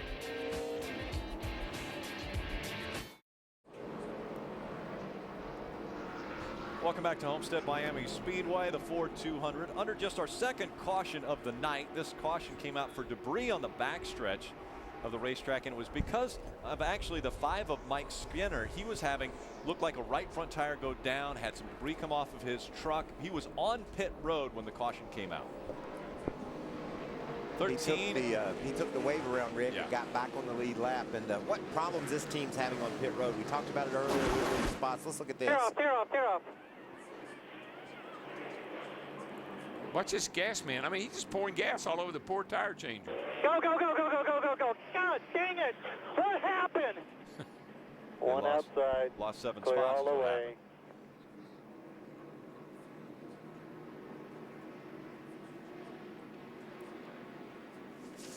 You're going to hear here in a second exactly how the Just driver can't feels. do it, can we, boys? Here's how the driver feels.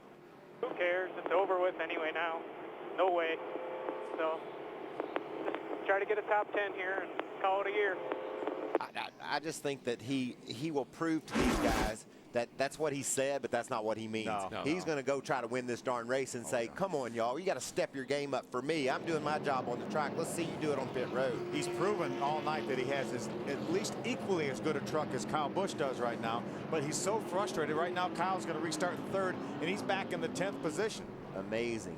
That's why we always say it's not just one thing. It's not a fast truck. It's not a great driver. It's a fast truck, great driver, and a good crew. Got to have it all to win. Johnny Sauter's been on pit road twice. He's lost 11 spots. Eric Almirola's been on pit road twice. He's picked up 7 spots, and now we're talking against the best, Rick. These are the guys leading the race, and yet that team's been able to get the job done and gain him spots. If you're running 15th, it's easy to gain 5 spots. Right. When you're running up in the top 5, not so easy. He's came off pit road both times with the lead of the race. Elliott Sadler currently running in the 6th spot, right? I told you they've had a lot of difficulties tonight trying to get that truck exactly right for him. Very, very free coming off the corner. They just came on the radio and told Elliott, as of right now, we're 6 laps short of making it all the way to the distance. He said, so do we need to pit again here right at the end? He says, absolutely not. We're going to hope for enough caution. We're done pitting. We're going to stay out and try to make this thing happen. Adam? How interesting is this? Butch Hilton, his teammate's crew chief, the crew chief for Ron Hornaday, said, we are 1 lap short. Save all you can. We'll see how it goes from here. Rick? And they're about to see the green flag. Almirola on the inside, Hornaday on the outside. Green flag back in the air. Almirola with a great restart. And here comes Kyle Busch on the outside. He'll make it 3 wide as they go into turn 1. He'll be leading coming off of turn 2. He can get so much speed. It's so quickly. It gets up to speed, right? I mean, instantly. By the way, that was Ron Hornaday that he jumped around the outside of on that restart. One of the greatest restart masters in this sport. Now he's just going to say, I think I'll go to the bottom now. It's a little crowded up top. They're expecting me around the top. I will surprise them. Guys, how about that 30 truck? A good pit stop for Todd Bodine. He comes out here right now racing up in the 2nd spot. Well, it's sure no surprise when he runs good on the 1.5-mile racetrack. We know that. He's pretty good on the 1.5-mile. Yeah, Todd Bodine is the only driver that's won twice at this racetrack. Hornaday's also been the victory lane of the drivers that are in the field. What about Johnny Sauter already up battling his teammate for that 5th spot? Looked like he was leaning on his teammate a little bit. I tell you, that was close between those two. Battle for the lead. Kyle Busch on the inside. Almirola on the outside. Slide job. Slide job. How about Todd Bodine now? He's joined this battle. I think that's one of the best teams we have on pit road that can make adjustments to that truck during the race and make it better and put it in contention. You know why? Because they got a driver that can tell you what it needs. And that's what Darrell said about how you win races and how you win championships. It's a team sport. You got to have every piece of the puzzle, and they definitely have it. Close call, and into the wall goes, looks like Cole Witt. Clear. Just kissed the wall on the back stretch. He's got quite a bit of damage to the right rear of that truck. You can see. Yeah, he's going to have a right rear tire go down already. Hold on to that thing, Cole. Needs to get to pit road. Trying to make the hard left turn. Doesn't do it that time on the front stretch. Problems for the 60 of Cole Witt. Right rear down, back it down, hold the bottom here. I got to believe that tire, if that thing flies apart, we're going to have some caution here pretty quick. Well, and if he keeps going at that speed, not only when it flies apart, will he spin out, it'll be tires and truck parts all over the quarter panels, beds. Take a look at what just happened coming off of turn number 2. On the bottom of 3 wide, he's going to slide up the racetrack. He's going to squeeze Austin Dillon. Oh, boy. And James Busher as well. That was some great driving by a lot of people's part there to keep them being a big mess. You know, we talked about that young man making that move 3 wide down in the middle of 3 and 4 earlier, and he needed to be careful, just to kind of take his time, learn his way through this race. And again, there he just was trying to get in a hole that wasn't there, and it caused him to hit the wall. And that truck's damaged to where it'll be hard for him to be competitive now, Phil. Michael, what happened to him is he got down there on the bottom so low that when it came off the corner, the thing just pushed right out into the 3 truck. 6th and 7th here, close between Elliott Sadler on the inside and Kraft on the outside. Yeah, that 2 truck of Elliott Sadler just doesn't have it tonight. It's not handling. I bet he's turned right more than anyone else. What do you think? They're going to need a new steering box when this race is over with. Check out the battle. Wow. Todd Bodine trying to go back. Kyle Busch. There's our Owners Championship right here, battling 1st and 2nd. Bodine to the bottom of the racetrack. Here comes Hornaday trying to follow as well. Kyle Busch staying up high. Todd not quite able to clear Kyle. We've had a lot of guys take shots at Kyle on the inside. Not many have been able to clear him. Look at Hornaday. So let me try the inside. Kyle Busch goes down to the bottom of the racetrack now as Todd Bodine stays right up next to the wall. Wow, look at the change there. We saw Todd at the bottom in one end, at the top on the other. He lost a spot when he went to the bottom. Look at the back of your screen there, to the right of your screen. That white nose you see poking itself in right there. Guess who that is? That's Johnny Sauter. That was the guy hoping to get a top 10 in this race. He's got the fastest truck on the racetrack. He's turning the quickest laps right now, and he is chasing down these front leaders. What about this battle for the lead? Three-way race. And how about, remember, we talked about the fact that tires may be an issue later in this race. Most of these guys have another set laid up in the pits here. And remember, we also heard the 33's crew chief say, you might want to save me a little fuel. We can get close, we think, but we might not make it if we push hard. And what are they doing right now? Racing for the lead up front here. Well, you get in a trap. Okay, so I slow down and save fuel so I can make it, but I can't win the race. How about this side-by-side race? Battle for the lead once again. Peters up toward the wall. He's slow on the racetrack, and the caution has come out. Whoa, close call for Brad Sweet. So this is the third caution of the night. The right front down here. Yeah. Hey guys, we've got 46 laps to go. Do you come back on pit road? I'm staying out right now. I think they can make it from here. Now the question is, these caution laps are going to help the fuel situation. Fuel mileage. We haven't run long enough, I don't think, to get the good off the tires. If you're going to put new tires on, if you want to make something happen, do it with about 25 to go. And that's what's being discussed here by all these crew chiefs right now. What are you going to do? You going to stay out? Can we make it? One guy that says I'm staying out is Johnny Sauter. Guarantee you. You're going to have to pry him back out pit road. Looks like Peters cut a right front tire. See if we can. Yeah, there it goes. You can see he's off the gas, dragging the front end. I got to believe, Michael, there might have been some contact somewhere between he and another truck to cut that right front down. Being that quickly after they've been in the pits. He had some scuffs on that right, or scuffed sheet metal on that right side, so you might be right. I think he may have got into the wall at an earlier point. Obviously didn't there, or as you mentioned, maybe some contact with another truck. Look at these guys trying to avoid the slow truck of Timothy Peters. They got together there. Yeah, you can see a little damage on that right front fender, but I think he probably got into someone. So scored on the lead lap is Timothy Peters. 22nd position, all chasing now Todd Bodine. Speed's coverage of the NASCAR Camping World Truck Series on Speed is brought to you by Faster this Thanksgiving. If you're on his list, you're already dead. Dwayne Johnson in Faster in theaters Wednesday. By Pep Boys. Pep Boys does everything for less. And by Stayville. When you store, start with Stayville. It's time to take a closer look into the camping experience with Camping World's Destination Recreation. It's Camping World's Destination Recreation.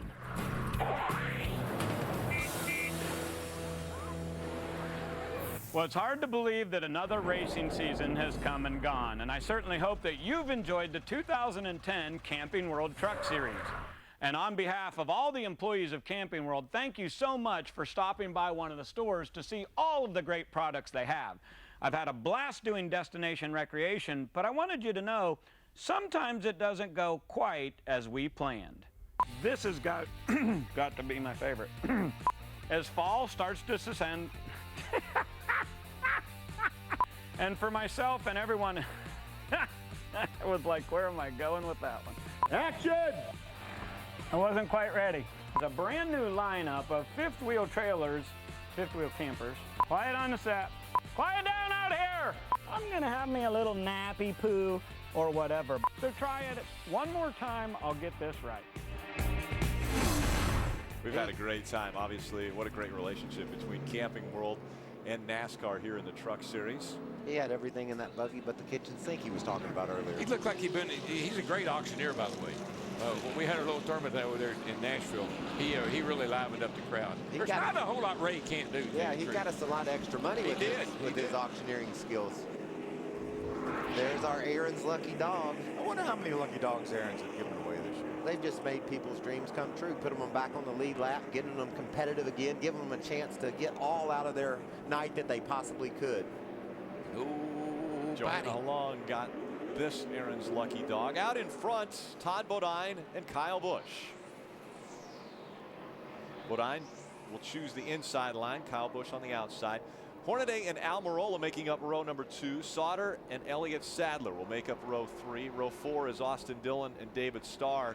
And still in the top 10, an impressive run for Miguel Paludo in the 11 and Mike Skinner. You know, this is the first restart tonight where we're going to be on older tires. So this will be interesting. The other 2 times we've had cautions, they've come in and got tires. Now they're going to be on these old tires. So this could get interesting. Yeah, you got to watch on a restart with older tires, hot tires. They pick up a lot of debris. Somebody will spin the tires in front of you, or run into the back of them. That's always something you got to concern yourself with. But let's remember, folks, when the green flag comes out, the leader of the race has to cross the start and finish line first. The guy running second can't beat the leader to the line. The leader has to get there first. Matt Crafton pitted out of the 6th position to top off his fuel tank. Coming to green flag, back in the air. Todd Bodine wins that race back to the start-finish line. And it looked like Kyle Busch spun his tires there when he took off, and it cost him a few spots. Exactly what Michael was talking about, those hot tires. You watch the way he runs this next lap or 2. This is when he's money.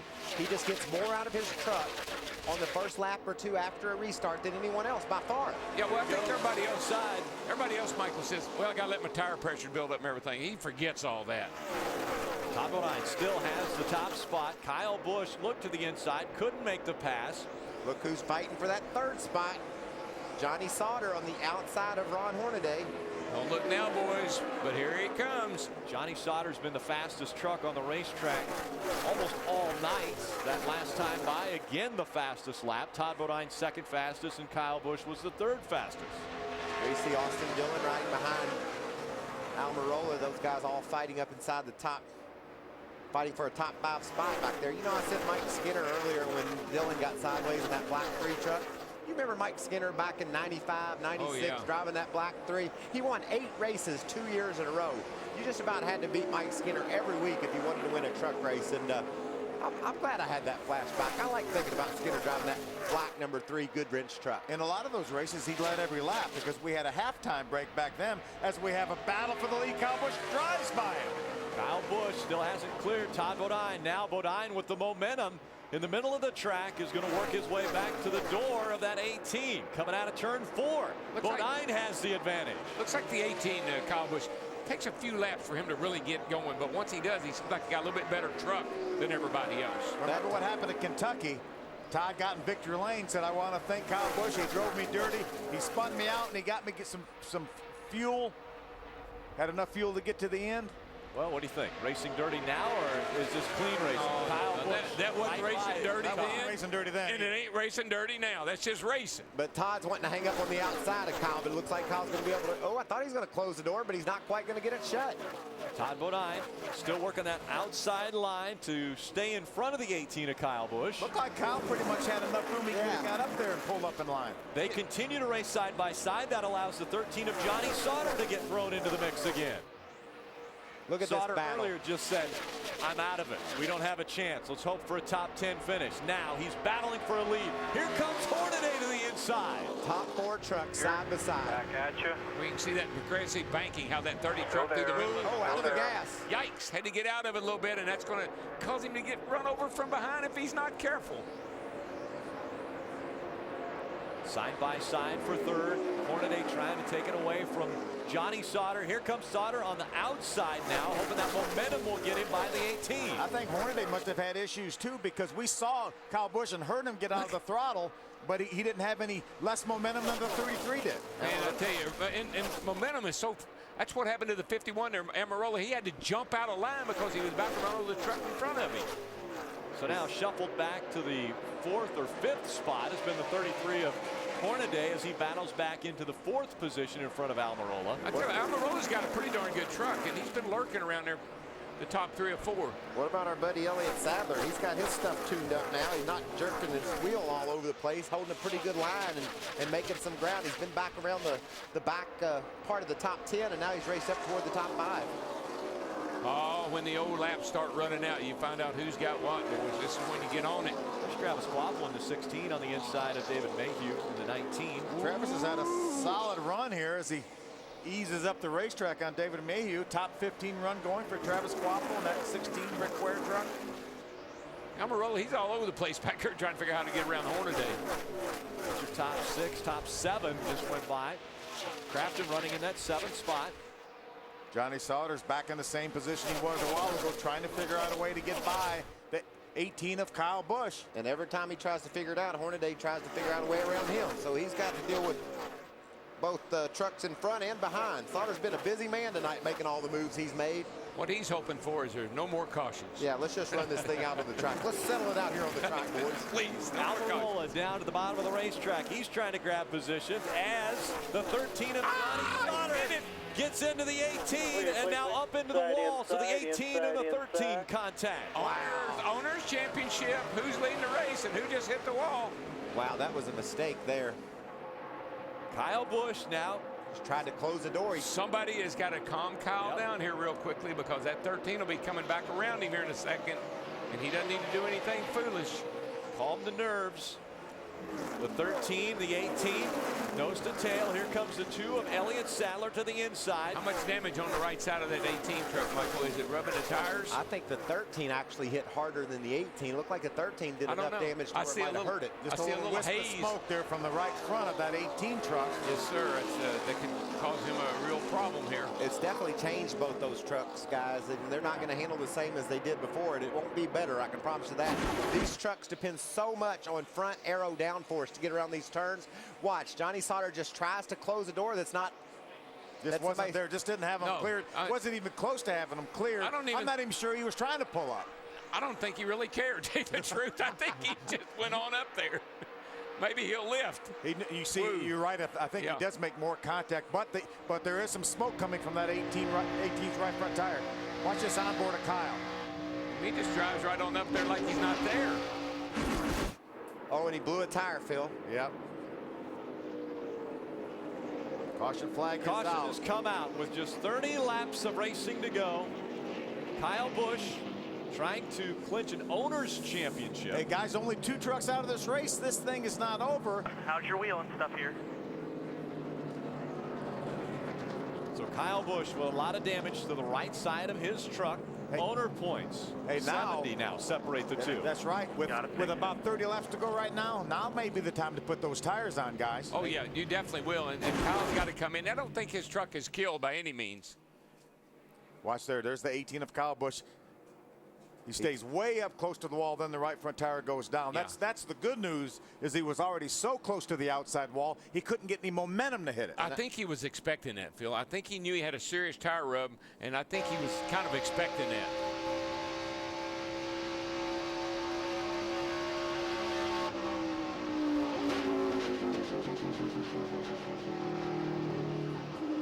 Kyle into the wall. Didn't sound all that serious.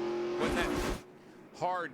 Knocked the front end off of it. Impact. You know, since the safer barriers have come along, used to you just blow a tire and hit it that easy and your day was over. But now you just bounce off those walls that give so much, and the whole field's coming to pit road, Adam. And Ron Hornaday liked where his truck was. He said at the end of the run, Michael, just a little bit tight. Butch Hilton said, I'm not going to mess with it much. We really want to make sure we've got the truck dialed in for this final run of the night. They had a set of sticker tires. They will put those on and top off the fuel tank. Ray Dunlap. Then Germain Toyota pulls in at the top of your screen. Todd said he's getting a little bit too tight. They want to take the wedge back out. You see that happening on the left side. The 33 at the bottom of the screen. In the middle, it's a 51. Eric said, don't change this thing. I love it right the way it is. He said, just leave it. Give me 4 tires. It's going to be an interesting race off pit road. Johnny Sauter looks like they had a good stop this time. I think Johnny Sauter may have only taken 2 tires. Maybe just a right side tire change for Sauter. As we watch him work on the 18 truck, I heard Rick Wren say earlier this week, they didn't practice pit stops all week long. All they practiced was damage repair. If the truck got in a wreck, what did they practice on repairing the truck? Didn't even practice pit stops. All they're working on right now is getting that truck ready to go back out onto the racetrack to hopefully be competitive. So a big change potentially in owner points championship. Kyle Busch into the wall.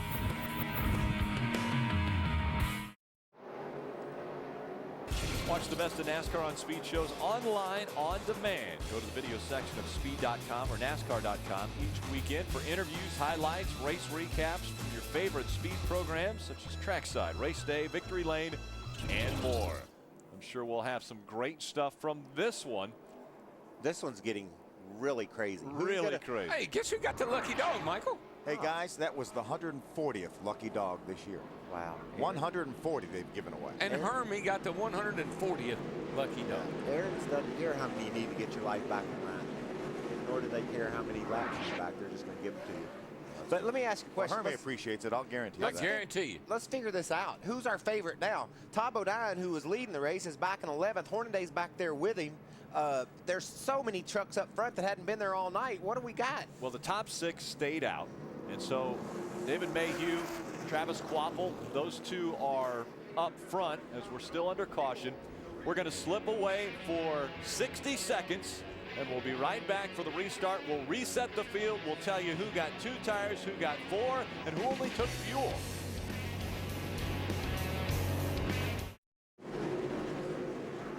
Welcome back to the Ford 200 from Homestead-Miami Speedway. I'll tell you what, we always have interesting finishes to our seasons in the Camping World Truck Series. And even though the championship was decided a week ago for Todd Bodine, nothing is decided yet before that checkered flag flies. This could be the craziest restart of the whole year. I mean, these trucks, some of them stayed out on the track. Some of them got 2 tires. Some of them got 4. Our leaders are back outside the top 10. Phil? Let's see if we can talk to Todd Bodine. Todd Bodine, Phil Parsons up in the speed booth. You got a copy? I got you, Philzy. Todd, we know you've got the championship locked up. I talked to Junior earlier today. Said, hey, you guys don't have to worry a thing about points. It looks like he's improved that truck when you came down pit road. Yeah, he made 2 great adjustments. We started off really loose and just hanging on, but the last 2 runs gotten better and better each time. Yeah, this Tundra is it's always quick on a mile and a half, and Junior's done a great job adjusting. Now we got some trucks up here with 2 tires and no tires, so it's going to be interesting on the start. Where are you going to pass them, top or bottom, or wherever you come to them? Yeah, wherever you catch them, you got to go by them. All right, Todd, throw it to Ray on pit road. Todd said, I don't have time for your You're asking a lot of Todd Bodine right now. I don't do TV. I just drive trucks. How about we'll get it down there, right? All right, thank you, Rick. I'm with Eric Phillips. Eric, is the damage okay, and how concerned are you starting that deep in the field? I'm pretty concerned with all that guys that didn't take tires up there. It's probably going to be a melee right here, but truck's not bad. It's tore up a little bit, but we just got to finish. We'll be all right. I have a feeling the guy behind the wheel doesn't care too much about the damage on that truck tonight. I wonder how he feels about the 13 of Johnny Sauter right now. I Sauter's got issues everywhere. Yeah, well, he can't find any word of he may have an issue of the 18 coming behind him. David Mayhew, Travis Quapple coming out of turn number 4, and the green flag back in the air with just 24 laps to go. And they'll be 3 wide when they get to turn 1. You watch. Or maybe before that, Phil. No, they're going to be 5 wide. Golly, look at these trucks. Here we go. Like, it's just like Todd said, you got to pass them when you get to them. 4 wide coming through, 1 and 2 coming out on the back stretch. We're going to have to settle this out, but we only have 24 laps to do it. 1, 2, 3, 4, 5, all the way across the back straightaway. What about our buddy Travis Quapple? He just grabbed the lead of this baby. He knows how to win these races. He's a truck champion. He knows what he's doing. 4 wide through 3 and 4. They'll never make it. They'll never make it. They did. They made it. 3 wide, right through the middle. Spinner on the back stretch. Oh, good. We hit the good on there again. Coming out of turn 4. Pretty hard hit down here on turn 4. John Jackson, the 72 truck. He hit the end of that pit wall, man. That was big.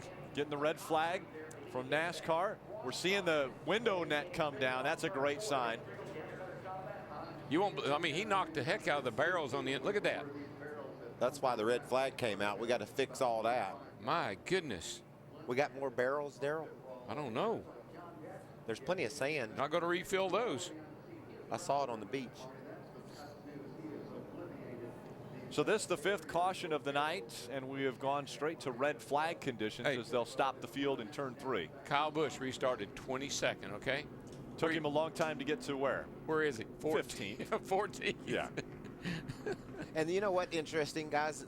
It's a shame for John Jackson. You hate to see a crash like that, but the safety innovations that NASCAR has come up with, those barrels there, those are all things that have helped drivers not get injured in crashes just like that.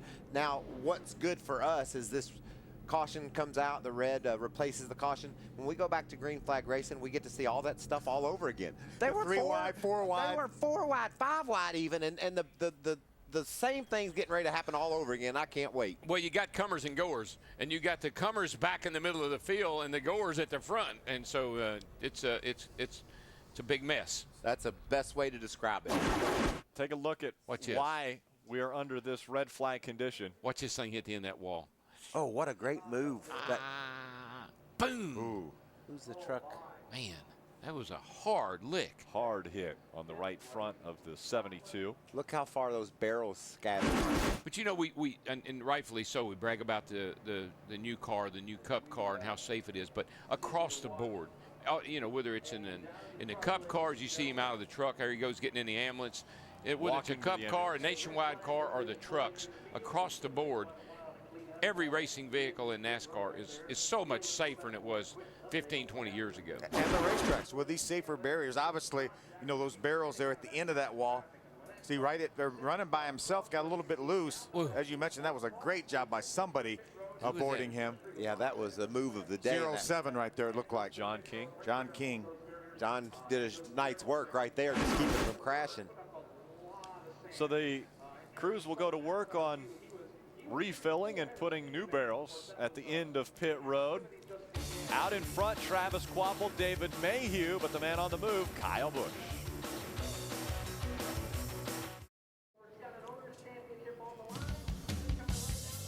Welcome back. Crews continue to clean up the sand here at Homestead-Miami Raceway. It's not beach, but a lot of sand. John Jackson in the 72 sliding into the barrels right at the entrance to pit road. Take another look back in your screen. Look at the top of your screen. Watch see John Jackson move. come off the corner. John Jackson. And right now he says, oh, I just almost got hit from one of the other trucks. Oh my gosh, I just hit the end of that wall. And did he hit it? And I'll guarantee you, John Jackson is awfully glad they have some sand at the end of pit road. And I'm glad he hit it on the right side, too. Yeah. See this cat sitting here? Let's watch this restart this man just made. What an amazing run he makes through trucks. He started 21st or 2nd, up inside the top 15 already, and watch. As Watch soon him as on the they outside, say go. right behind the 11 truck there. There he is. He's going to jump to the outside of Miguel Paludo. Makes it 3 wide before he gets to turn 1, and the good stuff's just starting. Watch this thing go right from here on. Watch it like he hit the afterburner. If Jason White wasn't up there with an engine problem, he could have had that outside lane and he would have passed 3 or 4 more trucks. Now watch when they get down here to turn 3. He's still making moves, but watch Mike Skinner. He's well under Craig Ghost, and Craig doesn't know he's there, I don't think. Skinner made a heads-up move to back out of the gas, let Craig have that corner, and that avoided a big accident. But Kyle's still going. He's just following that 88 now, and look at that. Squeezes right through there. He gets 2 more. He's up alongside Elliott Sadler, and then the caution comes out. He would have been to the lead, I believe. Let's ride with him. Oh, no, I don't want to. Close your eyes, Ethel. This is exactly what it feels like if you're riding along with a cat that just knows how to do this stuff. He just got into high gear getting into turn 1. He sees that Jason White there with an engine problem, has to pull in behind the 17 of Timothy Peters. Watch this open up, though. There's just enough room. No, they closed up. Got to follow the 88 here. Follow him in. Where's he going to go? Where's he going to go? Okay, I'm going to go with him. There's Elliott on the outside. Is there room for me up there? No, yeah, maybe there is. There's Busher. He's wobbling around a little bit. I got to squeeze through right here. There didn't look like there was enough room for a truck from where I was sitting. Did you? I didn't think so either. Now the caution is out for John Jackson. I gotta believe it must not look that big, that close when you're in the truck. Well, you remember the restart he made at Atlanta where he passed him on the apron. So he had track there. He went real low and then he went real high. I know we don't want to tell Kyle this, but he's clinched the owner's championship. Let's see if he still races the same way when we see the green flag fly. Just about everybody you talk to kind of favored Todd Bodine. So good on the 1.5-mile racetracks. We got 4 wins, which was great. But the top 5 is the consistency of this team and how hard these guys work every week. You know, that's what got us here to this point. An amazing season for that whole team. More wins, more top 5s, more top 10s, better average finish, more laps led. What a great way to put an exclamation point on a terrific season for Todd Bodine. Welcome back to the Ford 200. We're under a red flag condition. John Jackson got into the barrels at the entrance to pit road, and so that has slowed the pace of this race. They're cleaning that up. They're putting more barrels up front to try to make sure we don't have another problem there at the front of pit road. And we just talked about Todd Bodine's amazing season. The guy who has been the leader of that team since the very start of the season is standing by with Ray. Well, we see all that sand down there at the end of the pit road. Mike Hillman Jr. and all his guys want to get to the beach, but not that particular beach. They were looking at the numbers and just comparing this season, Mike, and 2006. You guys have really blown away the record books from your first championship. That's what's really awesome about this championship, Ray, is, you know, a lot of people say anybody can do it once. You know, maybe it was a fluke. Everybody else had a bad year, but once you do it twice, like we've done here at Germain with our Tundra, it's awesome. It's great for all these guys. I'm just really proud of them. It just shows the hard work and dedication in the heart of this race team. In the first 40 laps, I didn't really notice the 30 was out there, and Darrell Waltrip's in the booth, and he said, you guys make the best adjustments during the race. All of a sudden, Todd's out front and leading. What'd you guys do to the truck? We just adjusted a little bit of air pressure and adjusted the wedge. We were way too loose when we started. We were a little worried about that, but we had a good plan to get it fixed up, so hopefully we can go here at the end. All right, how worried were you when you saw that restart and you guys are back there about 15th or 18th with all those guys in front that didn't pit? The one good thing about it is we're not points racing tonight, so we can go race for the trophy, but it did scare me. All right, and here's the good news. They've got another truck in the hauler in case they need to celebrate with that. The one they've got on the track, they said, go for it, Todd. I think that was their philosophy when they left Phoenix. Let's go to Homestead, have some fun, to try to win us another race. And Todd Bodine currently in the 8th position. Now again under a red flag condition. We'll be back with more from Homestead. Welcome back to the Ford 200. The safety crews continuing to work on the barrels at the front of pit road. They're getting close to having that cleaned up, so that's why we're under a red flag condition here with just 23 laps remaining in this race. Now, we've already had a driver's championship that was locked up a week ago. The owner's championship, it looks as though Kyle Busch Motorsports is going to win that one, but there's still a big championship out there that is up for grabs, and that's in the Fantasy League. And earlier today, Ray Dunlap made our picks for that. Let's go there.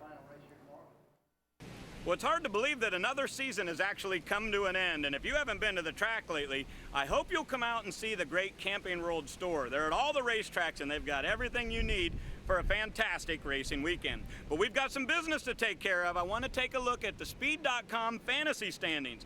Now, obviously, the truck team is on their way up through the ranks. Race day's been up front for quite a while, but I love the fact that DW and the guys from Trackside are all the way down at the bottom. So let's take a look at the drivers for this week. In Group A, it's a really great group. You've got both the Busch brothers, Tony Stewart, Biffle, Harvick, but I got to go with Denny Hamlin. I really believe that the 11 team is on a roll, and they're on their way to the first championship. Now, Group B is a lot more difficult to figure out. You've got great drivers in there like Ryan Newman, Mark Martin, Montoya, and Rudeman. You might want to pick one of those guys, but for me, I'm going for Casey Kane. I think the Red Bull team is really coming together. Now, Group C is a little bit more difficult. You've got Robbie Gordon, Bill Elliott, Bobby Labonte, Almirola, but I'm going to go with number 13. Casey Mears is our pick this week in the C's. So to summarize, I've got Hamlin, Kane, and Mears this week for our truck team, and I think that'll be a pretty good lineup. Make sure you go to Speed.com and check out all the great online games, and make sure you come next year to see us here at Camping World. And again, under a red flag condition here at Homestead-Miami Speedway with just 23 laps remaining. Now you know why we're third in the fantasy. Hey, pretty good picks, though. Casey Kane, obviously a good pick. Got the pole. Yeah. Looks like cleanup is about done at the entrance to pit road. This is the reason why they were cleaning up those barrels. Take a look, top of your screen. That's John Jackson sliding down, and a big hit here. Yeah, and I'm just so glad that it was on that right front over there and not on the driver's side, because that was huge. How is he, Adam? The good news is, Darrell, John Jackson has walked from the care center, and finally a smile on your face. Take us through what no doubt was a wild ride off the corner. Yeah, it was a wild ride. I sure had fun tonight. Yeah, just a shame it came to this, but yeah, we had a great truck, a good team. Appreciated everybody that's helped us out. I'd like to thank James Carter, attorney at law, And Mario Goslin, DGM Racing, helped us out with their truck all season long, get it to a few races. We were planning on finishing her tonight, but it's just one of them things. It's racing, right? It looked like once you got turned, you were just along for the ride, nothing you could do. Yeah, there was nothing I could do. Once we got sideways, we were just hanging on and hoping it wasn't going to be too bad of a hit. Praying on the way. Glad you're okay, and certainly glad you got a smile on your face. Yeah, it's all good. We do this for fun. It's not as if we do it for a living, so it's got to be fun, and we certainly enjoy ourselves out there, and we had a good time tonight, and thank all the fans for coming out. A scary moment with a good result. What an attitude. Yeah, I mean, great attitude. They were just out there having fun and, had a little wreck. It looked a little worse than, wait till he sees the replay of that. Yeah. What a great job the crew has done as well here to clean up the barrels and the sand that came from those barrels to cushion the blow that John Jackson had as he was coming off of turn number 4. The engines have fired back up. They'll go back to yellow flag conditions. We'll be back for the green flag.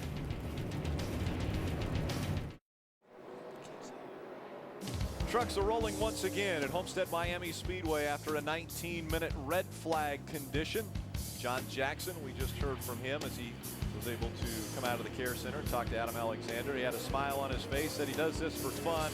That obviously wasn't the way he wanted to end his night, but did get into the barrels. The safety crews have cleaned that up and we're ready to go back to racing. I think these restarts are what's going to be fun. The way these guys were racing that last one. And we have another lucky dog. Aaron's lucky dog goes to Jennifer Jo Cobb. That gives a female lucky dog. 1 lap back, so she will be 1 lap down. She was 2 laps back. She's in the 25th position. So Travis Quapple, David Mayhew are 1 and 2.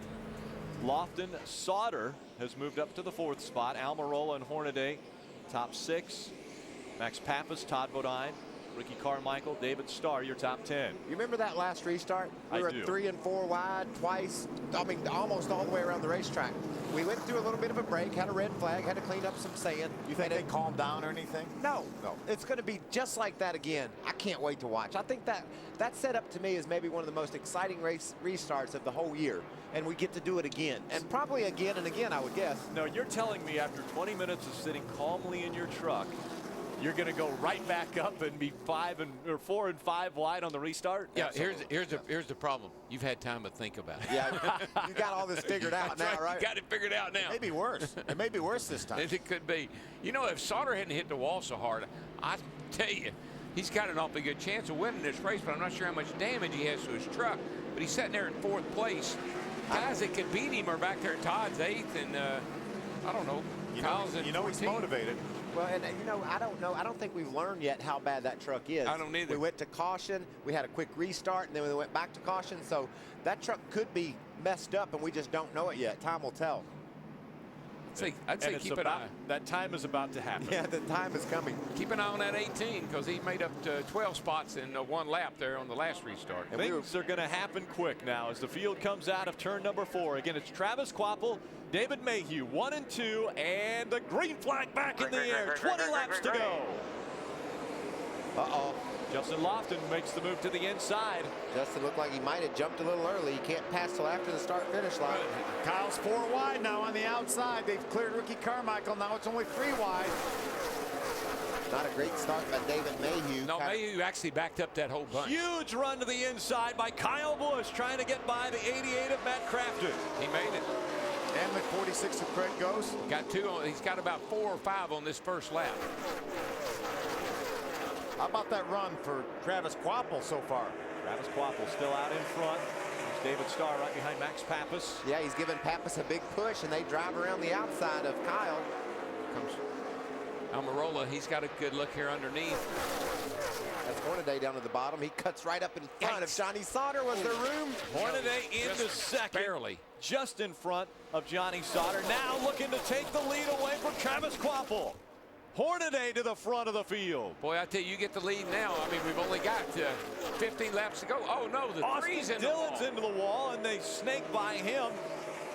Ricky Carmichael in the 4 tried to stay off. We're still green. No caution yet, but that tire will probably come apart before he gets back to pit road. Here comes Almirola in the 51 through the middle, trying to follow behind the 13 of Johnny Sauter now to the bottom of the racetrack. Hornaday trying to make sure nobody gets a draft off of him. There's Kyle right behind, going to the bottom of top 09. Kyle Busch trying to take away the position. He's going to go by the 13 right here. How about that move Eric Almirola made to get by both of them? Look at Kyle down on the bottom. Remember, it was the 18 and the 13 that got together to do damage to both trucks, and they're side by side as they go into the turn.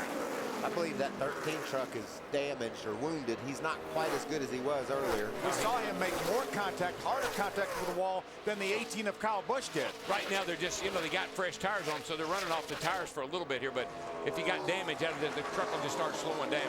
Waffles slowing down. Kyle Busch completed the pass on Sauter for that.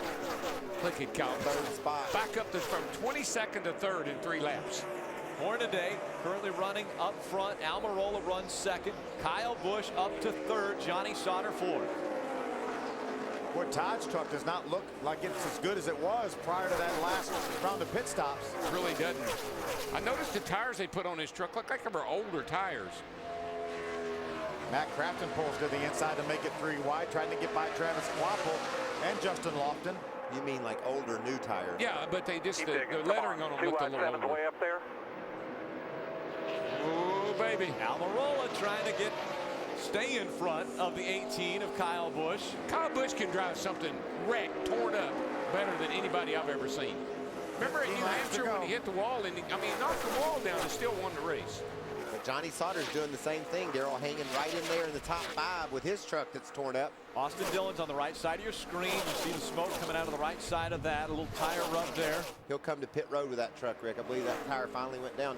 Don't see any debris coming off of it. Do you, Darrell? He's staying on the track. Well, I saw some on the back straightaway, but maybe not. Get a couple laps back. This is the 3 of Austin Dillon. Why he has damage to that right side. He drives to the inside of the 31 of Buescher. He just went in the corner way too hard, and the thing just wouldn't stick. He wanted to clear the 31 of Buescher, and it just wouldn't stick. He created 4 wide, but it didn't work. Kyle Busch now running second. He's 1.3 seconds behind Ron Hornaday with just 13 laps to go when they reach the stripe.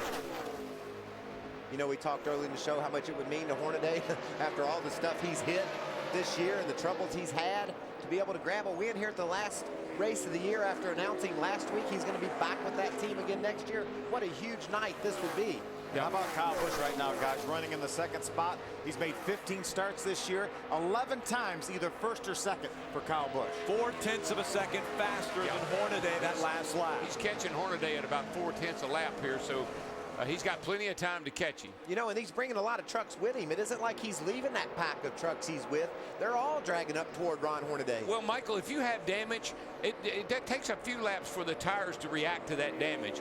You got new tires on that thing, you can kind of overcome a little bit of that damage or the toe being off. But once those tires get hot and give up, you might start falling back. But look at who's hanging all over the back of him. Almirola's the guys tightened it up. Are running 2nd and 3rd right now. Remember Talladega a year ago and then this year. Those two worked together.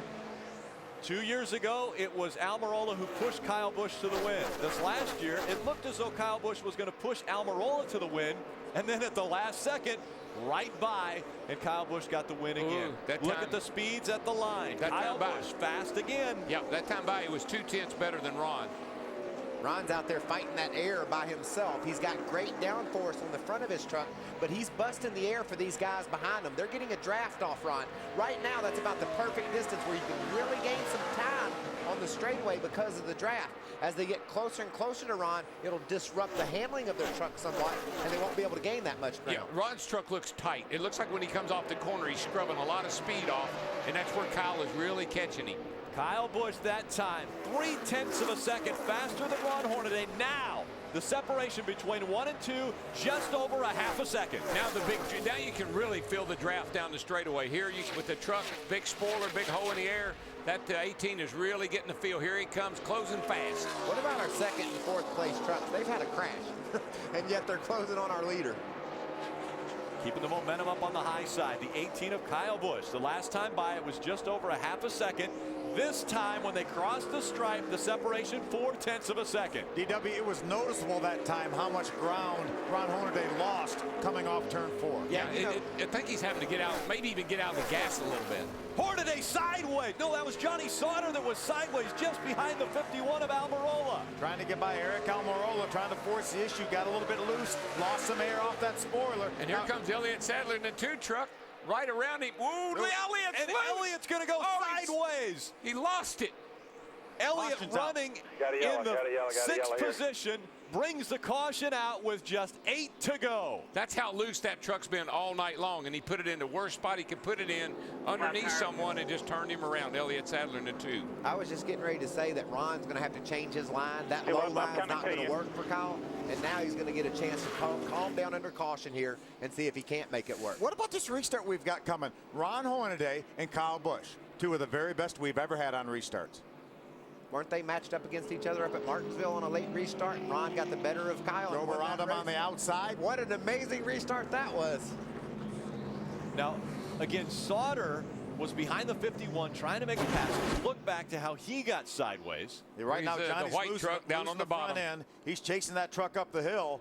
Tries to turn left to keep it off Almirola. Does a great job saving that truck, but we're not done. He loses momentum. That's Johnny Sauter. Watch him now, because see the momentum he's lost. That allowed Todd and the 2 of Elliott Sadler to get up beside him. But the 2 has been loose all night long. He goes in underneath these guys, and when he does, Sauter comes right back around and sucks him around. You know what the 2 was saying, Elliott Sadler, when he dove to the bottom? He said, I don't want to do this. My truck's been terrible loose, but I don't have a choice. I'm inside of 10 laps to go. I'm going to have to make something happen now. I've got too good a run to back off. You can see him chasing it up the hill, and he knew he was in trouble. And Johnny gave him plenty of room. He moved almost all the way to the wall to give him some room. 23 trucks on the lead lap, Adam. And guess who Ron Hornaday, the race leader, is getting advice from? How about his owner, Kevin Harvick? Harvick came on the radio and said, you have got to get to the outside. You must take the outside lane. And Ron said, you want me to restart on the outside? Almost questioning Harvick. And Harvick said, if you don't have the outside, you don't have a chance. So when we get set to go back green, Hornaday will start on the outside lane and try and hold off Kyle Busch. And I think based on what we've seen late in this race, that's going to be a major task regardless of where you restart. I'm just not sure I'd be telling Ron Hornaday how to restart. Well, I would be giving him advice because he was running low and that wasn't working. They were gaining on him big time. So I agree with getting that truck to the outside. But on the restart, I'm a little bit unsure. Kyle's been really solid hooking that bottom for the first lap. And remember now, these are old tires now. These aren't new tires with a restart. They have a lot of laps on them, a lot of heat on them, some debris. I like Ron going up high to try to hold off Kyle, but I don't know about the restart. Not on the restart. We put Jennifer Jo Cobb back on the lead lap. She'll get a lap back here. That puts her on the lead lap, which means 24 trucks are on the lead lap. And remember, that 18 truck, Kyle Busch, he had 2 tenths in the bank. He was closing on Ron 2 to 4 tenths every lap. Now, think about this. Do you want to be in the line where you run the best or put your opponent in the worst position for him? I mean, that's the call here that they're making for Ron Hornaday. Ron's going to be uncomfortable now. He was comfortable running the bottom. If he had to give up the lead to Kyle on the outside, he was just going to have to do it. Now he's going to be on the outside. He hadn't been running on the outside. He doesn't know what his truck's going to do when he gets up there. But I agree with Harvick. He's got to go there. He couldn't win the race where he was. He does once they get going, but not on this initial restart.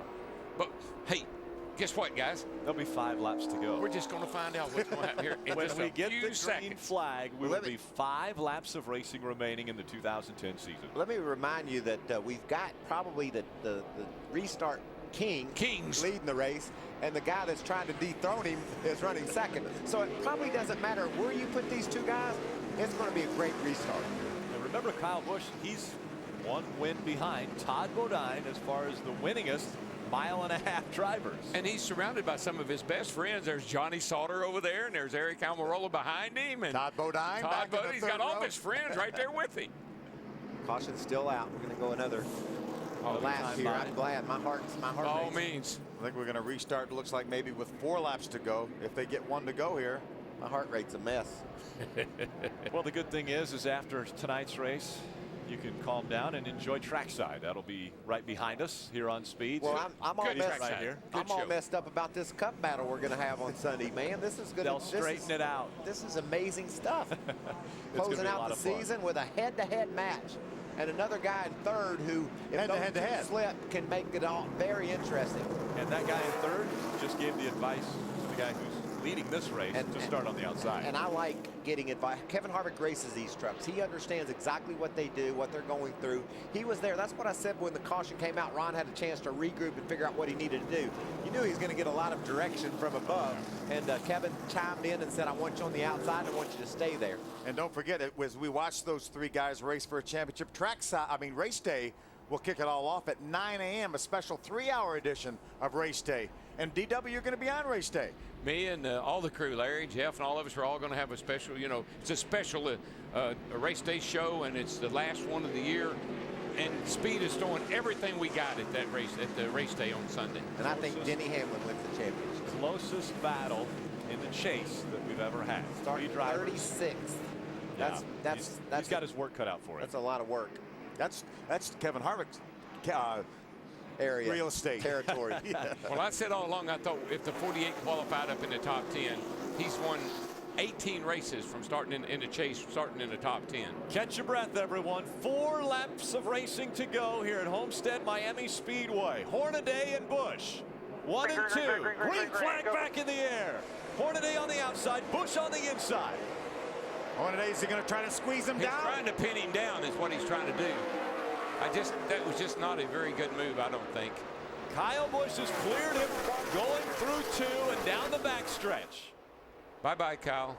Got his truck smoking in the back. It might not be over yet. We might not have seen our last restart. Hornaday now down to the bottom of the racetrack, trying to reel in that 18 of Kyle Busch. Johnny Sauter running third. Eric Almirola fourth. Todd Bodine is fifth. 3 wide back behind these guys. Not as dicey on this restart. Everybody's kind of got it figured out, I believe. 3 laps to go. Kyle Busch out in front, trying to clinch the owner's championship with an exclamation point. You can see Ron's truck push up off the corner. I think what Kyle's doing, rather than go high and open that bottom up a little bit for Ron, he's kind of trying to play defense. He's running Ron's line, getting in the corner. Then he's shoving up a little bit, but I think Ron's just pushing a little too much to get to him. I don't think any of the rest of these guys have the speed to match him. They've got a good battle back here for the 3rd spot, but I don't think they have the speed to battle those front 2 trucks. 32 laps to go. 32.7 on the leader there, Kyle Busch, and 32.8 on Ron Hornaday running second. Coming back to the white flag. Down the back stretch, Kyle Busch, Ron Hornaday, 1 and 2. Johnny Sauter, Todd Bodine, and Eric Almirola, your top 5. One thing we know about Kyle Busch, if you knock him into the wall, don't count him out. Kyle Busch has won 7 races this season. White flag goes in the air, 1.5 miles remaining in 2010. What an incredible season that young man has had. First season as an owner. He's going to win over 50% of the races that he starts. And winning that owner's championship, it's a statement. He says, look, I got championship winning equipment. We put a driver in this truck next year. We get a good sponsor for him. We can win the driver and the owner's championship. Year 1 championship right away. Way to go, boys. Got a battle for second, looking like it's shaping up back there. Can Sauter make a move on Hornaday? Kyle Busch wins the race at Homestead-Miami Speedway. He clinches the owner's championship. Todd Bodine will be able to celebrate his championship in just a few moments. Impressive. Very. That's one hell of a job, buddy. One hell of a job right there. But you know what, Michael? I know we didn't listen to his radio very much, but I didn't hear Kyle getting all upset with Johnny Sauter. Almost like he said it was racing.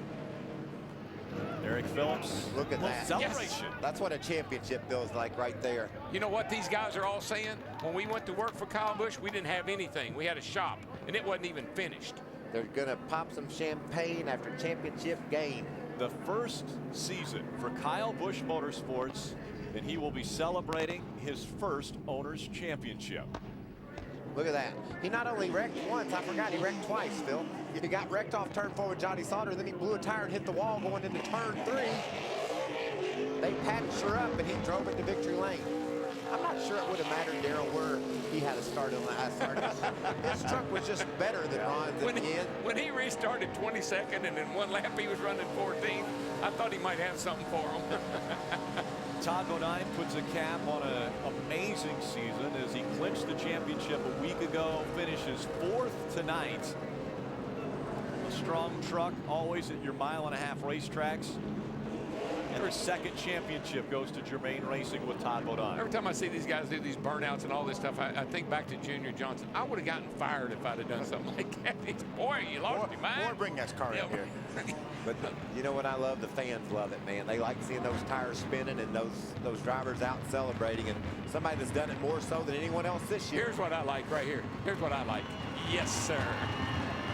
How you like me now? 8 wins in 16 Truck Series starts in 2010. That's about 50%. Right at it. We saw fireworks on the racetrack. We saw fireworks before the green flag drop. Why not fireworks after the checkered flag? Saw a lot of fireworks during the race, too. And you know what? What he's doing right now, you never get tired of that. That never gets old. I don't care how many times you do it. 84? Yeah, 84, 104, 194. It just doesn't really matter. He just went 85 for his NASCAR wins. Good for him. In the trucks. I hope he wins 200. Nationwide and in the Cup Series. 85 career NASCAR wins for Kyle Busch. See, that's new accounting, though. We didn't used to count it that way. Yeah.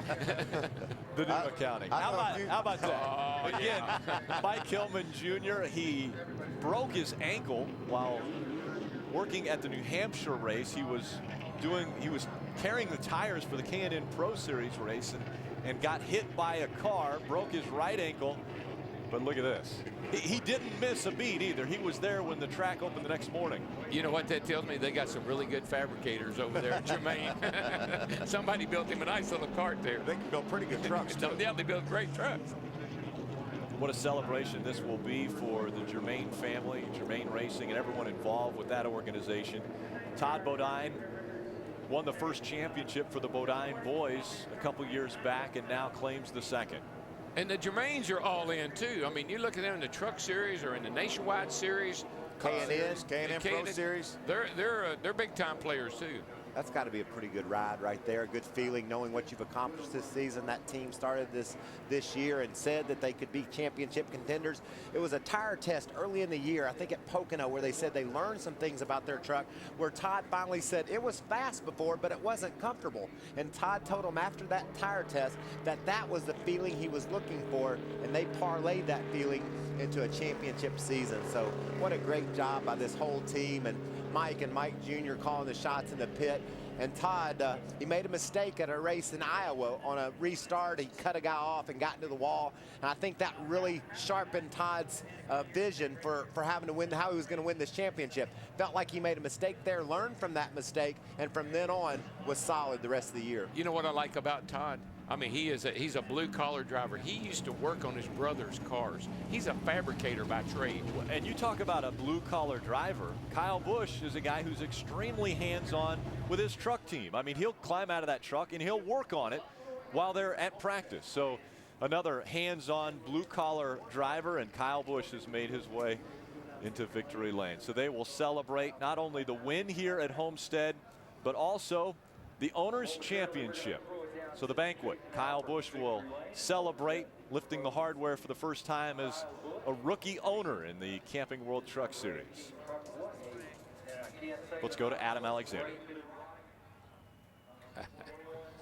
So the season began for Kyle Busch. The shop wasn't finished. He lost one of his major sponsors. You talk about a guy that enjoys a little bit of adversity. You battle back from some things that didn't go perfect early in the year. 8 victories, and I'm sure more importantly to you, a championship owner in the world of NASCAR. Congratulations. Yeah, man, it's I don't know. This is so cool, you know, to come out here and to win in our last race and to do it in the style that we did it. You know, it wasn't without some excitement, that's for sure. So can't thank all these guys here enough. Kyle Busch Motorsports, everybody like Rick Wren and Eric Phillips. Eric made some great race calls today and kept my head on and got me back in the race. And can't thank Traxxas enough. Toyota, M&M's, Flexco, NOS Energy Drink, Gillette, Camping World for this series, and all the fans. It's fun to come out here and participate in the truck races, and we're still looking for sponsors to do it some more next year, and it's real tough. So hopefully we can find some. Where does this rate? Because you've done so many things over the course of the last 6 or 7 years that everyone says, wow, where does this one rate for you? I don't know. I've lost track, but it's just, for me, it's great to be able to be in this opportunity to come out here and to race in this series, to race with these competitors and guys like Ron Hornaday and Todd Bodine. Congratulations to Todd on the Drivers' Championship. And like I said, I can't thank Eric Phillips, Rick Wren, Marty Houston, Scott, everybody on this team. I mean, they do such a phenomenal job. And, we barely made it to Daytona with a couple trucks. And then, we went through a lot of adversity. These guys worked some long hours this year, and they've done a phenomenal job for me, and I just can't thank them enough. Thank the Speed Channel, too, for helping me with my announcement earlier this year, and then, being able to cover our series as good as you guys do it. Thank you. Let's talk about the race. You and Johnny Sauter get together. There's some damage. You have to pit, restart deep in the field. How concerned were you at that stage?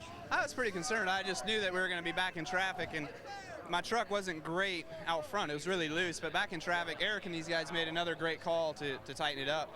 And we were able to have a really good driving truck there at the end to come back up through there. There was a lot of trucks, man. And you go back and watch the replay on that third to last, second to last restart, whatever it was. I don't even know where I was. No points racing there. No, it was over. It was out the window then. It was all back, get to the front. So, you go out there and you try to get the win and you try to do what you can, and hopefully these guys celebrate a long time. They deserve it an awful lot. And thank Flexco, of course, Schroth Belts, Butler Seats, AP Brakes, XM Radio, Toyota again. I mean, just everybody that's been a part of this deal. It's huge for me, and I appreciate the time. Thanks. I know you've talked a lot about your maturing process. How much has being an owner helped you in that aspect? It's helped me a little bit, not a whole lot. I mean, being able to go out there and talk to people and get the respect from corporate America. When people get to know me and get to hang around with me a little bit, they get to see who I am. I'm a fiery guy. I mean, there's no doubt about it. I got a short fuse and boom, I can light up. But today I kept it under, and we did a good job today and ended up in victory lane, But I can't thank Joe and JD enough, and there's going to be a lot more to go. The beginning of the road's here, the end of the road's here. I don't know where I'm at in between, but I'm sure there's still a lot more to go. Go enjoy it. Thank you. Kyle Busch, the owner's champion in 2010. He said where the beginning of the road was and the end of the road, but he's not always on the road. He can get to the right side of the road and the left side of the road in his path, but a pretty impressive finish for him here in the 2010 season. Stay with us. We'll hear from the champion next. NASCAR Camping World Truck Series is presented on speed by Ford. Drive one. Brought to you in part by Camping World, camper's choice since 1966. And by Touch of Gray. Get rid of some gray, never all. Let's go down to trackside where the 30 truck is parked right in front of the trophy, and we go to Ray Dunlap. And here comes Todd Bodine climbing out of this Germain Motor Company Toyota Tundra. On the first day of the year in 2010, he celebrated a honeymoon. Late November, you celebrate your second championship. How does it feel?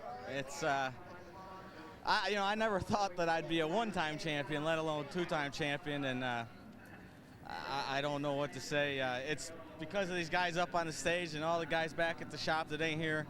Appreciate the hard work. It's, it's hard in a career to be a part of a group that cares as much as this one and is as good as this one. And I'm fortunate now. This is our 5th year together, and we're going strong, and I count my blessings every day to be a part of a group like this that care and want to win and want to run up front and can do it every week. A year ago, Todd, it seemed like you guys couldn't do anything right. How do you turn it around in one season and come out and dominate and put up the numbers like you did this year? Really, Ray, we didn't do anything different. Last year we just had bad luck. Wrong place, wrong time. A lot of times we just weren't handling well. But everybody, stuck it out. They dug deep. They dug within themselves to to build trucks last winter. You know, that is one thing. Last winter we went to work and redid our trucks, re-engineered them, made them a lot better. All the guys at KHI are the ones that put us to that because they raised the bar so high. And this guy right here is awesome. Good job. Great battle this season. We're going to hear from you in just a moment up here with the trophy. Right now, we'd like to hear from some more drivers. Let's go check in with Adam. Runner-up finish for Ron Hornaday here tonight, and I guess the difference that last restart. Ron, take us through what happened. You chose the outside lane on Kyle Busch. I don't know how he does it. I was wide open. He just side drafted off me, but this just shows how good a truck we had all year. We switched the thing over for this morning's practice, and these guys, Butch and all the guys at KHI, are just really, this is unbelievable. This is so cool, and just to come out to finish. I mean, the last 3 races we've been wrecking, so to come here and to run good, and you know, Kyle's truck was wrecked and he still up, you know, past me like a standing still, but I just got too tight, and we'll take that and go on. We just got a little momentum, and that's what's so good about these guys at KHI. They never gave up. They just always worked hard and kept digging hard, and it was pretty cool when we were sitting up there in the top 10 and there's like 5 KHI trucks up there. So Kevin's got something going good at KHI, and I'm just so proud to be part of it. And with Georgia Boots, Ream, BFW, you name it, it takes everybody. Kroger, this is a lot of fun. Look forward to seeing you next season, Ron. I just can't wait. Thank you. Take a look at the final point standings. Todd Bodine won it by over 200 points over Eric Almirola. You know what's amazing is that not one position changed in the top 10, and I don't know that we had that any other race this year. Well, the 10th position almost changed. Jason White had some issues. Looked like James Busher was going to be able to take that 10th spot away from him. Justin Lofton was right there trying to get 10th, but Jason was able to hold them both off. You know what I like? Eric Phillips, great crew chief. Rick Wren, great team manager. Kyle surrounded himself with a lot of great people. Tom Colley, engineering. I mean, he did it right. Everything is right. Things that were right for one young man this year. Austin Dillon finished 5th in the points. That means he gets up on stage at the awards banquet that will air later in December, and he's now standing by with Adam Alexander. And Rick, it's also official that Austin Dillon is the 2010 Ray Bestis Rookie of the Year. Congratulations to you. I know tonight not the way you wanted it to be, but top 5 in points and Rookie of the Year, pretty impressive. Yeah, you know, I thought we were sitting all right there with the 4-tire change back in traffic, and got a little impatient. You know, the yellow stripe came out in the first race of the year and the last race of the year. But, you know, I'm really looking forward to next year. We had a great year all in all, and really thanks to Bass Pro Shops and Johnny Morris. You know, they've helped us out a lot. Can't wait for another season with them, and the crew did a great job this year. Looking forward to next year. Just wish I wouldn't have made that last move. What about the foundation, though, that this team has laid in the rookie season, and not just the rookie season for you, but the entire organization setting up a championship run for next year? I think it's going to be a great year for us next year. You know, we found a lot with our trucks and gotten better each race, and felt like tonight was going to be a great night for us. You know, we fired off really well. Seems like we just got to get the center and the end of the run right. I felt like we came back there at the end and made the right adjustments, just didn't get to show it off. Enjoy the offseason. Thank you. It was announced today that truck team will expand to 2 trucks next year, with Joey Coulter coming over from the ARCA Racing Series. Let's take a look at our Dodge Save of the Race. Now, there's a lot of nominees for this one. Well, this is certainly 3 guys we could have given the move to. Check this out. Contact in the middle of the back straightaway, and all 3 of those trucks were able just to slip by Cole Witt by the narrowest of margins. But this is my favorite one, Phil.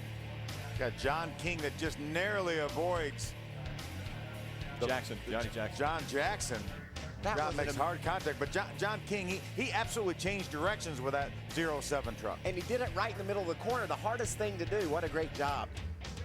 And those were our Dodge Saves of the race. Let's go back to championship stage and Ray Dunlap. All right, well, the celebration is getting ready to be official right now, and to get it started, I would like to introduce the president and CEO of NASCAR, Mr. Mike Helton. Thank you, Ray. On behalf of all NASCAR, Todd, congratulations on your 2nd NASCAR Camping World Truck Series championship. You and the Germain Racing team did a great job, and congratulations to all of you, and enjoy it. We're proud to have you as our champion again. Thank you, Mike. We'll get the official hardware presentation, and to do that, I would like to bring in Marcus Lemonis, who is chairman and president of Camping World. I know it gives you great honor to present some nice hardware. Todd, on behalf of Camping World and the 8 million RVers nationwide, we want to congratulate you on one heck of a season. Congratulations. You want to lift up the hardware here for everybody to see? Trophy number 2 for Todd Bodine. He won his first championship in the Camping World Truck Series in 2006. All the teams celebrating with him here, but for the first time in the history of this series, we actually have a split championship. Todd won the Drivers' Championship, and Kyle Busch, with a brand new race team this year, wins the Owners' Championship. Congratulations. Here is Mike Helton again for a not very usual presentation in this series, but an altogether important one. Yeah, and it feels kind of common being not very usual with these two guys celebrating on the stage. But anyway, Kyle, congratulations. In less than a year, you put together a championship team, and no big surprise to anybody the way you put that thing together and made it work and made a very successful year out of it. And we're proud to have you as our team owner champion.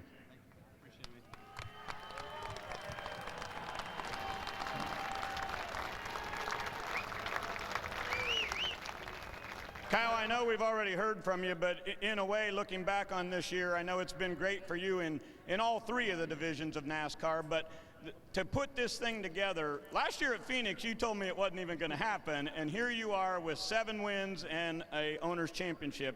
How proud are you of it? It happened quick, and I couldn't be prouder. I mean, all the guys that do such a great job at Kyle Busch Motorsports, and all the partners that we've had help from, you know, whether it's been Toyota, Traxxas, Flexco, M&M's, Interstate Batteries, hell of a good, I mean, all the people that have been there to help us this year. And next year with Dollar General coming on board so far, you know, we're trying to find some more. We're trying to get it to where we can go the full season again, and then come out here and try once more, and to have some young drivers with us, along with a veteran driver like myself, to try to go after a championship and chase after it with the veteran leadership with Rick Wren and Eric Phillips and those guys. I mean, they've just all done a phenomenal job, and with the long hours and with all the blood, sweat, and tears that's been put into it with myself and Samantha and Ren, you know, it's been a long time coming, but yet it's been so short. We're already here in Homestead, and it's been less than a year that we've been up and operational. Congratulations, it's been a great year. Now get off the stage. Todd's going to celebrate. Onion, your thoughts as you look back on this season, what was the most memorable moment of 2010? Man, I don't know. That's a tough one, Ray. We had so many. I mean, there's a lot of highs, there was a lot of lows. You know, the spin and win at Kentucky. I mean, we never give up. You know, Germain Racing, our motto is never give up, and we don't. You know, it doesn't matter what's happening. So to pick one out would be tough.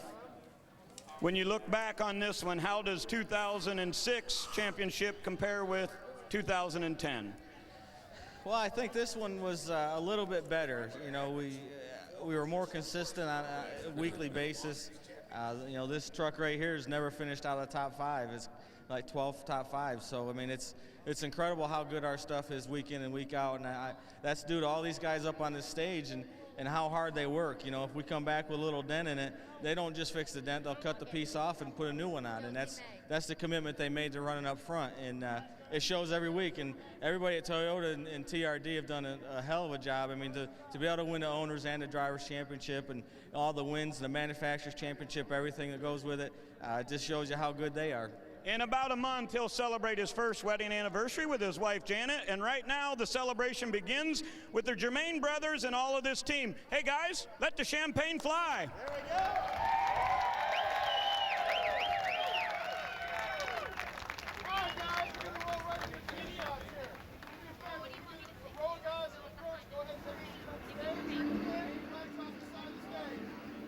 At 46 years old, Todd Bodine claims his 2nd NASCAR Camping World Truck Series championship. What a season he had. His worst finish was 30th. That was back in the 3rd race of the season at Martinsville. Since then, never a finish outside the top 20. Stay with us. Welcome back. The hardware has been handed out here at Homestead-Miami Speedway. The Ford 200 being won by Kyle Busch as we take a look at Pep Boys' unofficial results. Kyle Busch, again, 8th win of the season for him. Johnny Sauter, you got a feel for him. Lost so much time on pit road, fought back, made contact with Kyle Busch, but recovered for a third-place finish. Really surprised Elliott Sadler back in 13th. Thought that 2 truck would have been a threat to win tonight. He was all the way till he went spinning. But what about Johanna Long? She got her a top 20 finish, proving that she can compete at this level. Good to see her breaking her way into this sport. And our buddy Hermie Sadler, he comes home in 22nd spot. He had lead lap finish as well as Jennifer Jo Cobb. Jason White was able to hold on with that 23rd place finish to top 10 in points. Hard to believe that the Rookie of the Year, Austin Dillon, back there in 31st. Well, let's take a look at tonight's Touch of Gray winning touch moment. Surprisingly, we're going to talk a little bit about the 18 truck here. What about Ron Hornaday? He did his job. He beat Kyle to turn 1, right? And said he ran wide open through there. Said, I don't know how he got by me. I got to say, Kyle probably said, I'm the better restart. I'm the king of restarts. I have dethroned you. I have dethroned you, Mr. Move over, Hornaday. He did tonight. That was the Touch of Gray winning touch moment. Touch of Gray gets rid of some gray, never all. Well, we've seen some amazing things this season. We had 43 first-time drivers in the Camping World Truck Series. Now, can you get your arms around that one? 43 different drivers showed up and got to race a truck this year. You know, NASCAR's talking about making the grassroots of racing closer to the type of racing you see in the big 3 of NASCAR. I think they've done that. A lot of drivers have figured out how to come from K&N racing into the truck series. Hey, guys, if I said that the margin of victory this year was 38 seconds, I mean, that'd be a pretty big margin of victory, right? That's for 25 races added together. My gosh. 38 seconds. Well, remember, I think back to Daytona. Well, we had our closest finish ever in electronic scoring. that was 1/1000th of a second. Yeah, I think about that Talladega finish, and then I think about back at Daytona in February when Austin Dillon, he's made his first start down there and wrecked on the first lap, and he ends up winning Rookie of the Year. With Timothy 2 Peters. wins. And 7 poles. He won poles, he won races, he led laps. What a great Top year. 5 in points on the stage for the banquet. Yeah, it's great stories all throughout our top 5, especially Eric Almirola with a great season as well. It's been a blast, guys. Yeah. It has been a lot of fun. It has. Thanks for letting me be here tonight, guys. I've enjoyed it very much. We're glad that you came with us, DW. Well, time has run out once again on the Truck Series season, and there's no truer adage than time flies when you're having fun. This 25 race season concludes 8 years and 200 races that this series has been a part of the Fox Sports family. It's been our pleasure and honor to be with the families at the track and you at home enjoying together the best racing in the country. Congratulations once again to Todd Bodine and the entire 30 team. 2010 NASCAR Camping World Truck Series champions. Not too many thought he had a prayer this year, but we did. God, we pray that you would keep each driver safe tonight. We're underway with the Truck Series 2010 season. Here comes Johnny Sauter, not happy with Ron Hornaday. First win for Kyle Busch in his own truck. That's got to be a great feeling. Lord, I pray as they race bumper to bumper with their fenders up against one another, their gears jamming. Both of them sideways.